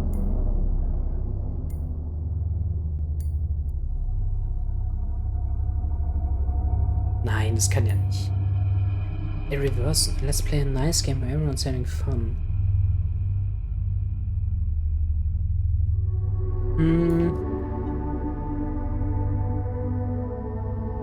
I do not know if my answers changes anything. You are going to give me control over someone else. Ja, das ist es wahrscheinlich. Es. Yes, you are right. Okay, gut. Danke. Is this Tim? I hope it's not Tim. Please say that it's not Tim, I beg you. And this is someone connected to BMK. What will happen to the person whose place I'll take?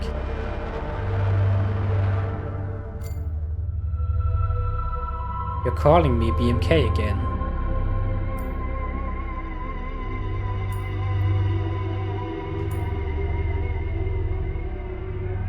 Your opinion is irrelevant. Ah, nein, ich weiß es nicht.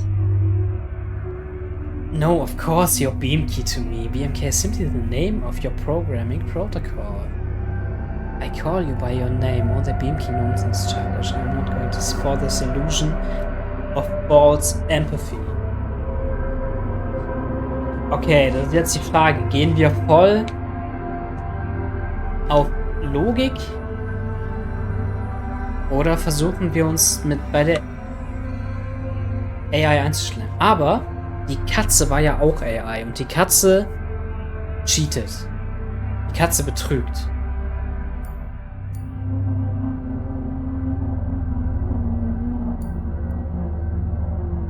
Das heißt, your opinion is irrelevant.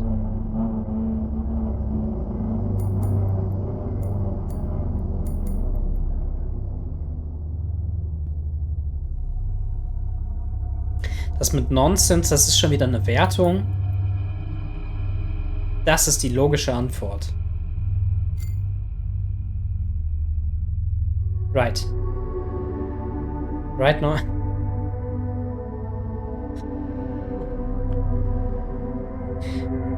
Ja, okay, jetzt hat er mich halt direkt mit der Antwort. In your previous state of being, you were nothing but a nervous system enveloped tightly in meat, ruled by electrical currents and chemical reactions running through the cell collocations. As we are objectively equal, let us communicate in a civilized way. Or should I perhaps start calling you my beloved again?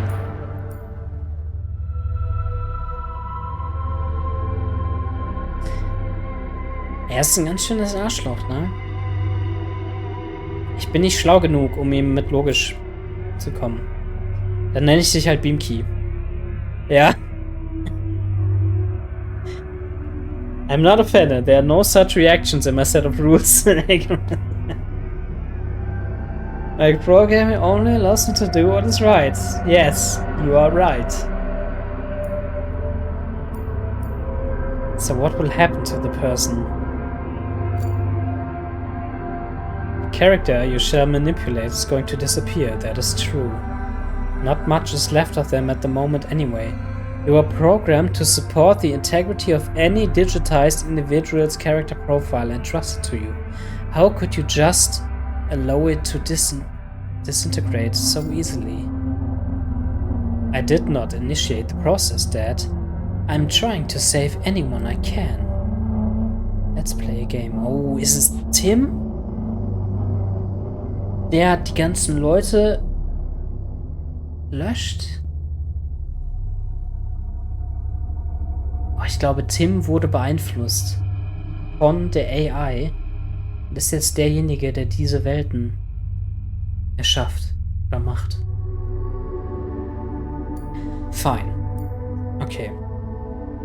I can do anything I want ist halt Quatsch. Das kannst du nicht. Aber ich frag's trotzdem, weil es eine Antwort ist. Without crossing the boundaries of the game, ja. Boundaries were set by you? They were indeed. Let's play a game. Who am I controlling then? I don't know. Who do you want to control?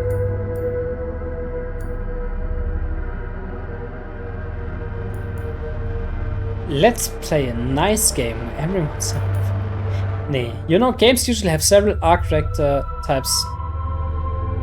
Gib mir die Archetypes. I like it.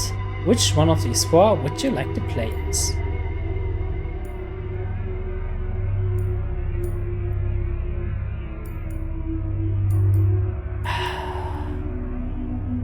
I want to be a murderer.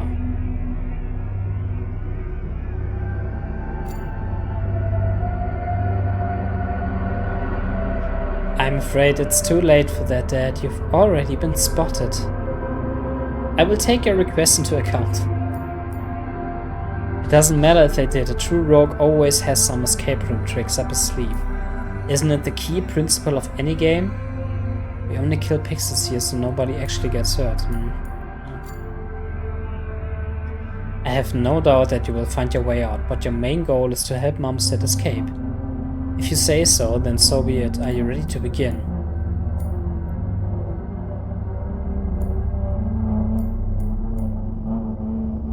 I'm ready. The room. Finish Chapter 2. What? Das war Chapter 2, Alter. Ah, ich dachte, wir sind schon weit. Und dann ist es so ein Mindfuck. Wie soll ich denn das alles behalten?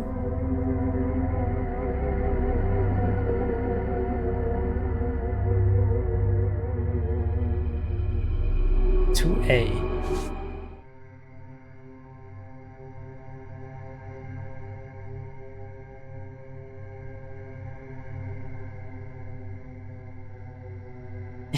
Ja, nicht wirklich. Also, was halt sicher ist, wir sind in diesem Spiel. Und diese AI, die wir created haben, hat sich mit diesem Jungen zusammengetan, Timmy, die jetzt eigene Welten erschaffen. Und dadurch ist das Ganze außer Kontrolle geraten. Diese Welten, die wir durchleben, sind alles von den beiden, also die Katze steht jetzt mal für die AI und Timmy ist halt er, den beiden kreiert. Deswegen sehen die Räume auch ähnlich aus. Es ist immer die Tür hier links, es ist immer das Bett hier.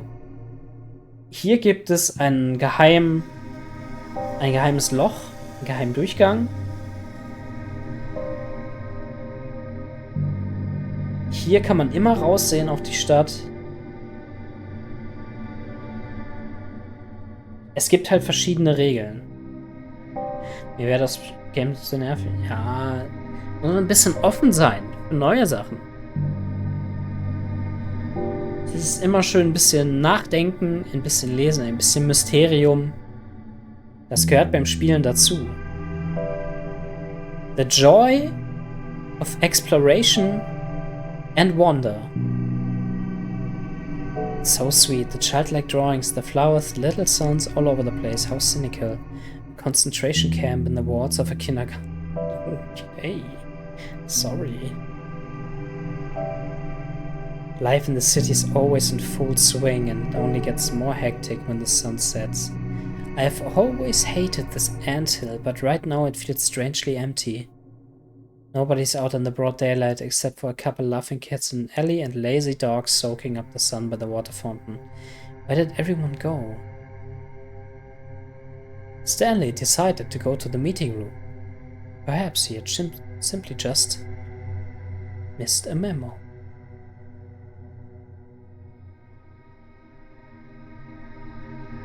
Die Katze, huge black cat.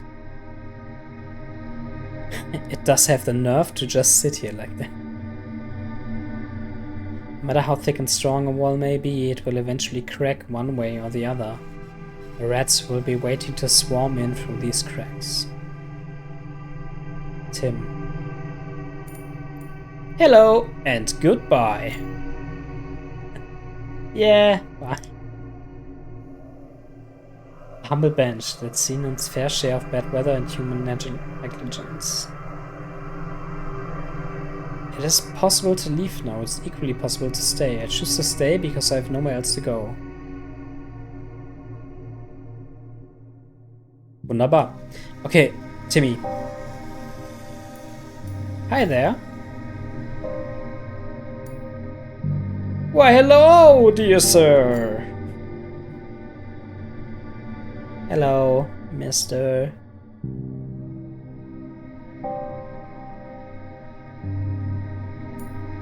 Come on, get off your brakes. Why are you so stiff, dear sir? Get off of me. How lucky am I to have met such a serial little lubber here. I'm not a lubber, I'm marmoset. That's cool, and I'm 2A. Nice to meet you, 2A. What does your name mean? It's simple. It's basically A, but you're hearing double. It's an index number assigned to me in a lab where I was spawned. This symbolizes natural duality of suprematism manifesting in the form of me. Ja, natürlich. I did not understand a word of what you just said. This is perfectly normal, my little marmoset friend. I don't understand a thing myself. Cool. I like you too, eh? Hey. Care to tell me what you did to end up here? Hey, why is there a cat in the playground? I should go now. What you did to end up here? Tell me. End up? Me?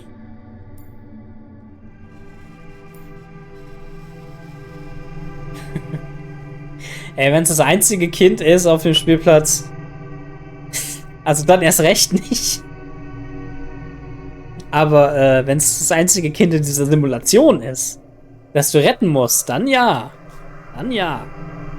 Als erstes sollst du natürlich fragen, wo sind die Eltern, aber darf ich ja nicht. Who else? We're on the other side of the wall, you know. Thanks, you won't believe me, but I do know that. Nobody forced me to come here. I ran off by myself. Wow, that's brave. I ran by myself as well. Well, not entirely by myself, but I managed to get here anyway. So here's the plan. I take you on board, you join my crew, and we both fly away from this place in search of new adventures. Aye, Captain. There's only one problem. They won't let us out of here. Abbas panicking, first mate, we'll find a way.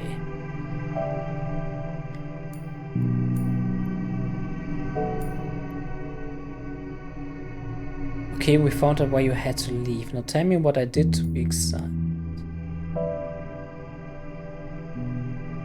Listen, can you draw by any chance? I guess? Can you? Nope. Why do we keep talking about me all the time? Just answer a simple question. Can you draw or can you not? I don't know. I never studied art, but I like drawing. Let's learn by doing. Draw me. Draw you? I don't know. I believe in you. Draw what you can. I don't expect you to render a photorealistic portrait here, little lubber. You saw me, so you know what I look like. We had a talk, so you know what I'm like. Just draw your impression. Fine, I'll draw you, but no hard feelings, alright?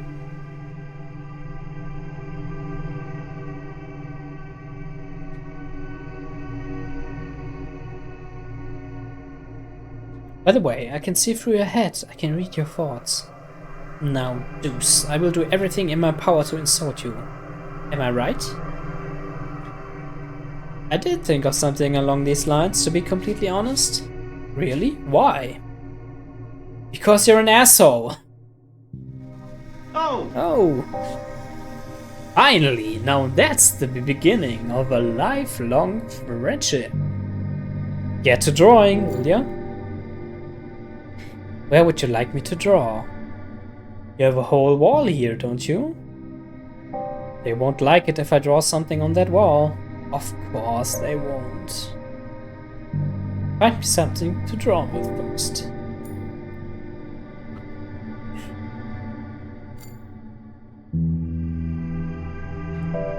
Thank you. There's only one condition. Any other rats come over here, which is highly likely, please draw their portraits as well. I'll check them out later. The others will surely be offended. We aren't going to tell them anything. We have a charming, innocent kid here, looking up to them with his unbearably bluey eyes. A little angel developing his creativity through some chalks. Everything is in order. Nothing offensive is happening. Move on. You're a huge asshole after all. Yep, that's me. Now get to drawing.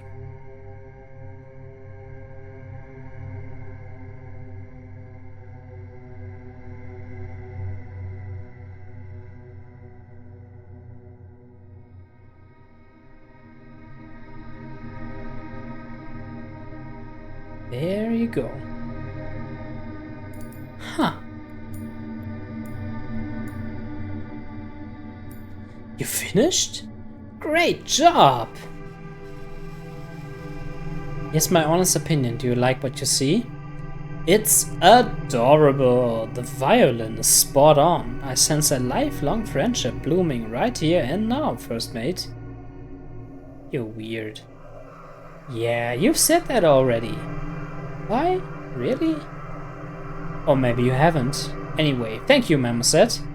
I'm exactly as weird as I want to be. I've been here alone for a long time. There was only a cat to keep me company. I did not know what to do. I was so sad and lonely, and there was like nothing and nobody else. Did anything change? How did you put it, Captain Deuce? A lifelong friendship? Affirmative, first mate Marmoset. Are you staying here or... Stay here for as long as you are here. I won't leave you behind. Promise. That's cool. I'm glad to hear this, really. It's evening already. It is, so what? Nothing, it's just that I should go. I'm not allowed to play here at night. You shouldn't be here too. Why is that so? Night is for sleep, not for fiddling around the playground. How I left the cell? I cut off my finger with the rat trap. Then I put the red tea to the sapling that grew out of my finger, and a tree started growing. Then it started to grow more when I put the jelly-like liquid onto it, and it became a tree that did not tolerate anybody else in his cell. So basically, he kicked me out. And the tree was so impressive that even the shadows were scared of him, so I could just leave. Night is for sleep, not for fiddling around. Look at me, little lover. Are you looking? You better look very closely. I want you to see how hard I'm rolling my eyes right now. You might even want to take a look at the back of my head to fully appreciate the passive-aggressive nature of this gesture. Cool. Keep it up until morning then. I'm serious though. See you tomorrow. Will you be here tomorrow? Sure I will, buddy. See you tomorrow, Marmoset.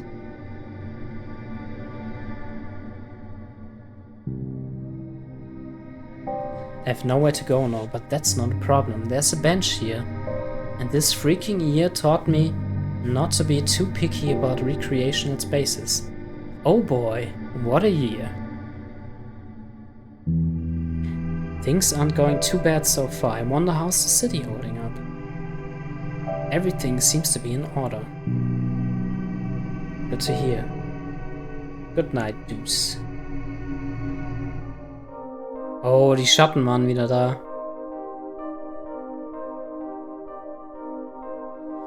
I remember how the dark waters of the Black River glistened that night, reflecting the light of the full moon. We woke the kids up and left empty-handed. I only managed to grab a pack of chalks from the table. The twins were laughing. They kept saying that their precious good man was following us. I did not truly believe them, of course. I still do not truly believe that is happening. Sometimes it all feels like a bad dream. What if the first thing I see when I wake up is the old aquarium? What if they keep plugging me into CENTUM over and over again? And he will ask once again if I'm asleep. Asshole. Desmod.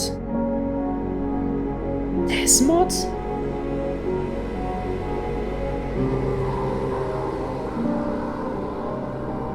You asleep, lubber?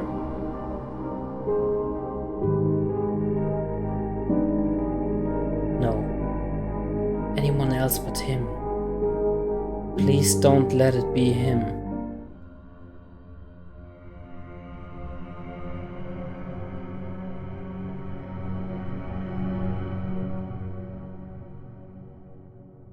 Er sah ein bisschen aus wie die Ratte. Rats always try to gnaw their way through and they are so annoying. I love to seal this hole once and for all, but it's too late. Now that's unusual. I wasn't there during the day. Did someone come over here while I was asleep? That's not looking good. At ease, Captain Deuce. If only. Okay, sind das Zigaretten? Zigaretten. Step away.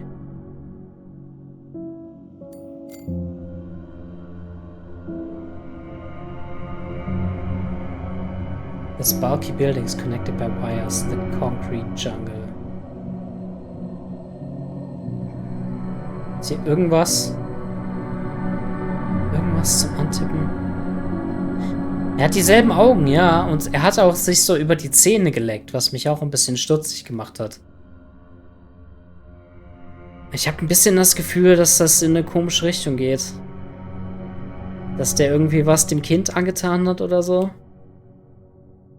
A bench, a broken wall and a lonely swing. Not exactly the most luxurious playground. Aber ich habe gar keine Ahnung mehr, was abgeht. Ich weiß noch nicht, wo Marmoset hingeht. Er kann ja nirgendwo hingehen. Es ist ja nicht programmiert. Und wenn er irgendwo hingeht, warum geht er dann irgendwo hin, wo es ihm schlecht geht? It's only natural. Nobody actually cares. Können wir hier raus?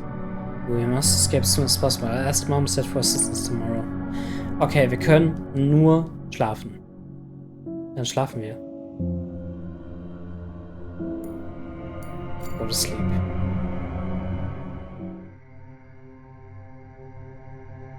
Majima? Valerie. Valerie. Hello there. Did I scare you? I'm sorry, I didn't mean that. You wish. Think I'm pansy? Some stranger ain't gonna scare me shitless. That's great, you don't strike me as a coward. Good to hear, I don't look like I'm easily frightened. You, though, who look like frightening someone is a no-brainer for you. Is it that obvious? No, it isn't.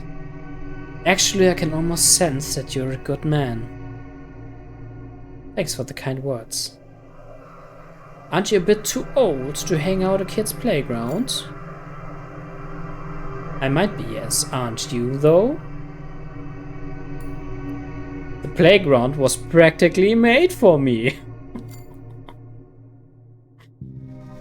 A man aspiring to break free from the confines of the societal norms can allow himself to act like a child. Anytime. He is free to stay on this playground and he is equally free to leave. He does not care what others might think. I see. Still, as far as I understand, there's one more factor in play here. You have nowhere to go from this playground, right? Right. You too, it seems. You guessed. Man, that was harsh. You seem a bit too serious for a teenager. This kind of serious talk doesn't suit you too well. I struggle to imagine a person who would be comfortable with it. I guess you're right. What's your name? I am Valerie. Name's Deuce. Is this a nickname? It doesn't sound like a proper name. Aber Valerie. Also, like one of my friends likes to put it, it's a name. If you say so, Deuce.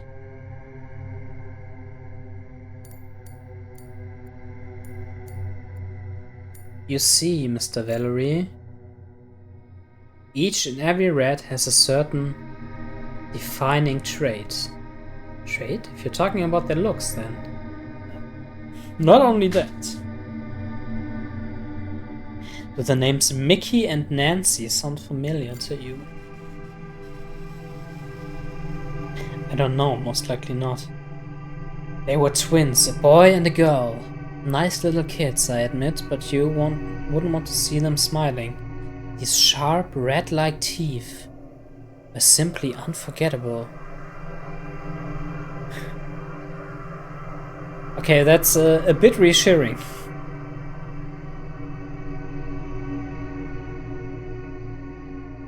Every time I think I figured something out, it brings up even more questions, so I think it's best just to play further and try not to lose the plot too much. I get it, Deuce. Go on. The eggheads were testing them, trying to develop the desirable paranatural qualities in the form of spontaneous telepathy. These bastards in their white coats had no idea that their experiment had been a success from the very beginning. Mickey and Nancy told us about the good man that was going to come and save them. The only thing we had to do was to get out of the lab complex and make it to the meeting point in time. That good man has been fostering the idea of bringing these fuckers to heel for a very long time. The only thing he needed was solid proof, the last puzzle piece. You're making it all up on the go. Exactly. Just an arrogant teen making shit up to make the big serious adult notice me. Am I doing it right? You're doing great. Keep it up. That's great. The totally fictional story ends with some of us managing to finally escape. Did the good man help you? Yes! Do you by any chance know who that good man was? I have no idea, Deuce. No. What are you doing here? Same as you, I want to lead this place, but I'm not doing anything to make this wish a reality. Well, your rebuke is noted. It was not a rebuke. It doesn't matter, I'm not doing anything that matters, that's true. I never wanted to be honest. Has anything changed? Something definitely did, so I guess the time to act has finally come. Care to tell me what's your plan? I'll understand if it is a secret. It is a secret indeed. And it's not really a plan. Alright, it's your wish. Listen, big man, they are coming. Soon they will be here. You say so. What do you propose then? I can deal with it myself. Just don't come to this playground again. Where would you like me to go instead? Should I swim to the other side of the Black River naked? That's daring. I would definitely try that if I were you. Good thing you're not me. That's a good thing indeed. But can you simply not come to this playground for a while? Fine, if you say so. Goodbye, Deuce. Bye, big man.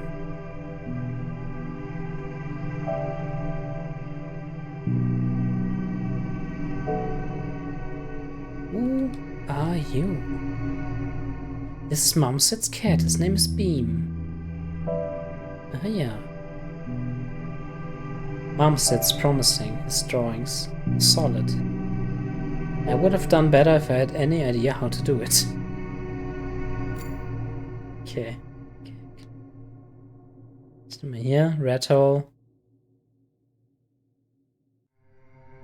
Hier nochmal gucken. Empty and boring. Hello, Deuce. Hi, Mama said. I'm still here, see? Just like I promised. That's cool. What do we do now?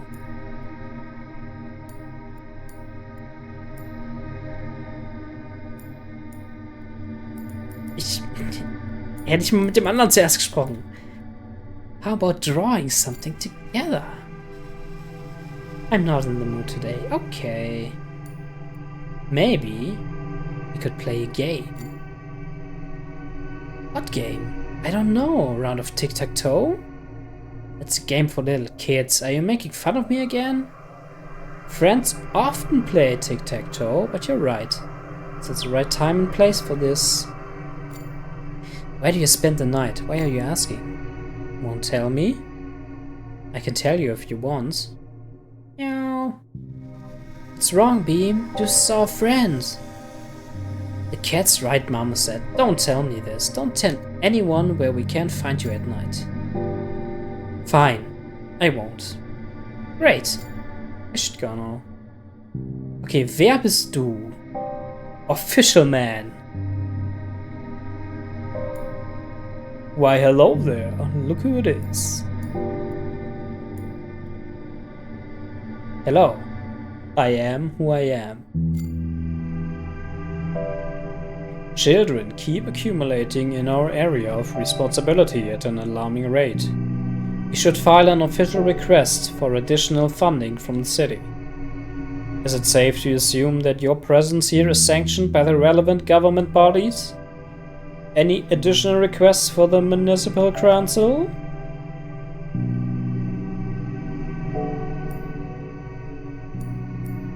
It is sanctioned, but it might not be too relevant. Why are you so surprised to see a kid on a playground made for kids? They're good kids, and they are not so good kids. The municipal playground is a limited access area. Said access can and will be limited for vandals, troublemakers, and homeless persons. I sincerely hope that you are not a vandal, or God forbid, a troublemaker. Of course not, I'm just Deuce. Good to hear. Deuces are allowed. Any additional requests for the council? It is sanctioned, but it might not be too relevant. Splendid, splendid. Come a little closer, will you? Why should I? I can't really see you. No wonder, you have no eyes, and you don't look yourself, mister. Is that so? Well, you must be right. Give me a moment. Yes. Yes! Oh, yes! Is it better like this? A lot! So much better! It's a lot of genuine charm, gives you a charismatic flair. I wholeheartedly concur. Listen to me very carefully, you vermin. You've cornered yourself in here. There are only two options left for you. Back to the aquarium, or off for a trolley bus ride. The trolley bus will get you to the final destination point swiftly and conveniently. The aquarium route will be a lot more tedious. Tormenting even. Would you prefer getting it over with in one go, or you'd rather take your time to fully enjoy the misery of life?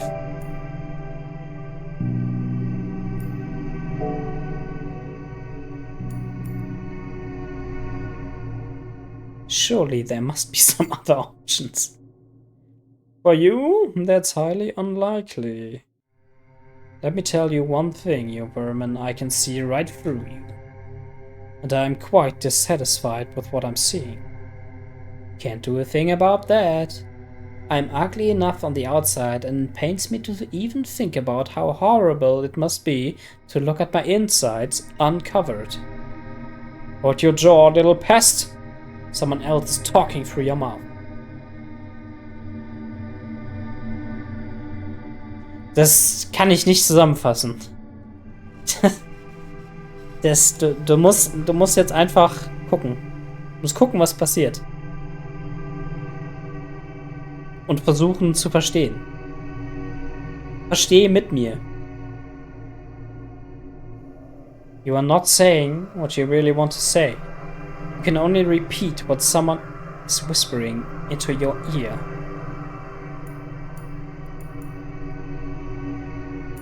I am not who I am.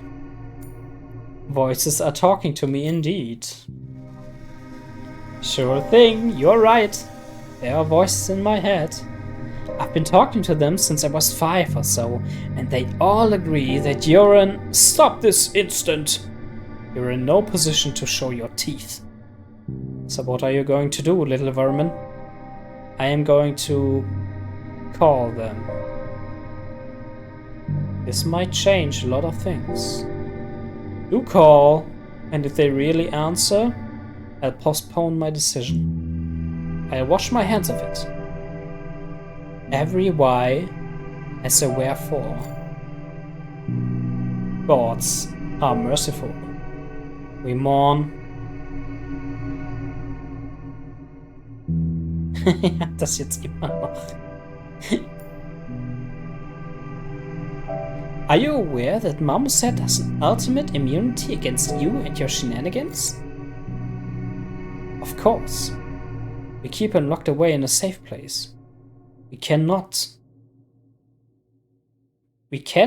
to do him any harm. Okay. But pest like you can. That's what I thought. Too bad. If you think that I'm going to hurt Marmoset in any way, you are not the only vermin lurking around this place. Shit!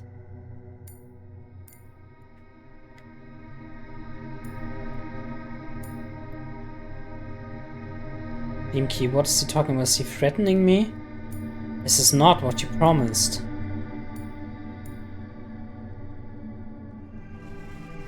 Do everything in your power to prevent this. The pests have broken out of their cages.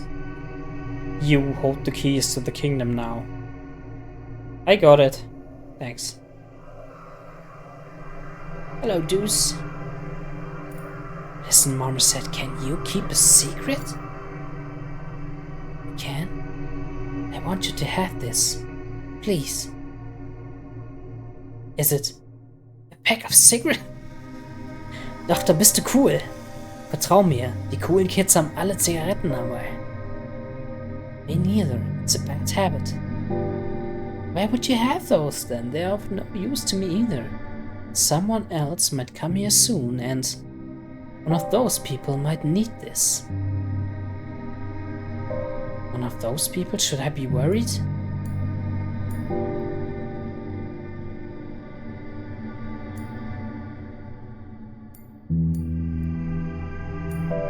Yes. Please do. There are all different kinds of folks. Be careful. I'll deal with this, don't worry. Things will be fine, First Mate. Do you really believe it, Captain? What choice do I have? I'll do my best. Anyway, better not come to this playground again in the next couple days. I try to, but I don't really have a choice here. Are we not going to see each other again? Of course we are. I won't give you the pleasure. Okay, but why does it feel like we're saying farewells forever? Nah, don't be stupid. See you again, First Mate. Good luck, Captain.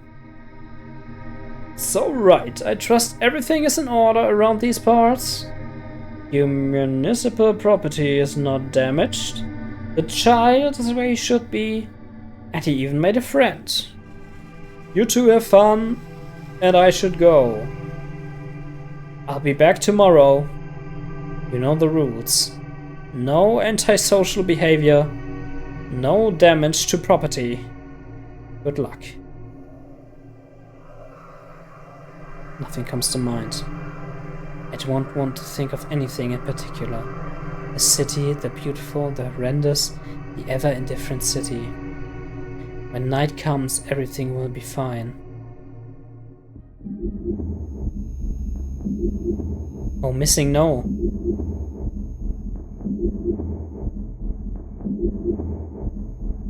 Tall man. There you are, rat. Dance, little rat, dance! For my pleasure. Sing, little rat, sing. Do your best. Come on, sing along! Raise up your hand to stop the arrow in the air. Destroy the rock-hard faces with your smile. What to wish for, where to run, whom to turn to, how and where.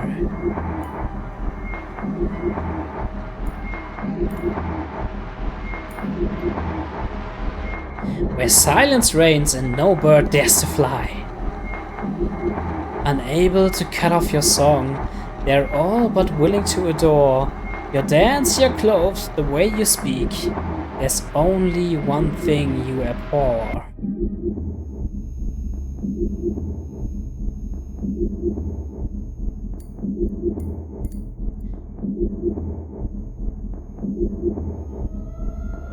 If you just simply want to be away from angry, vengeful shrieks. There is nothing left of your old self in you, little rat. This makes us weep. Did you call us? I did. This is their judge, the street kid. Play as 2A. Was? Kazan! The first Berserker Kazan. Der ist smart. Oh, das war der Typ, den ich gesehen habe, ne? How did I end up here? I can't remember. I was following the scent of blood. A lot of blood was spilled here. How did I get here, though? The aquarium cracked and its contents gushed out, flooding the streets with all sorts of folks. Like me, for example. I got so sick of the surrogate the eggheads fed me that it felt only natural to look for something more organic. It cannot go to the city no matter what the circumstances, no. It's simply out of the question.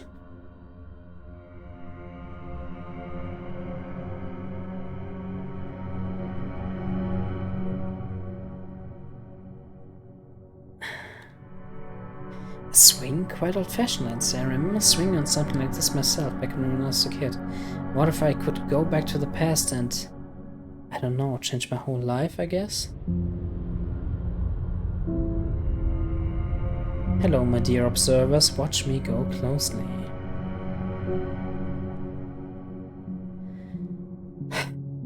Okay, wir haben 2A fertig.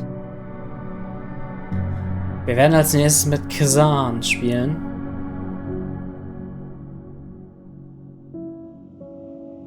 Aber ich glaube, das machen wir beim nächsten Mal.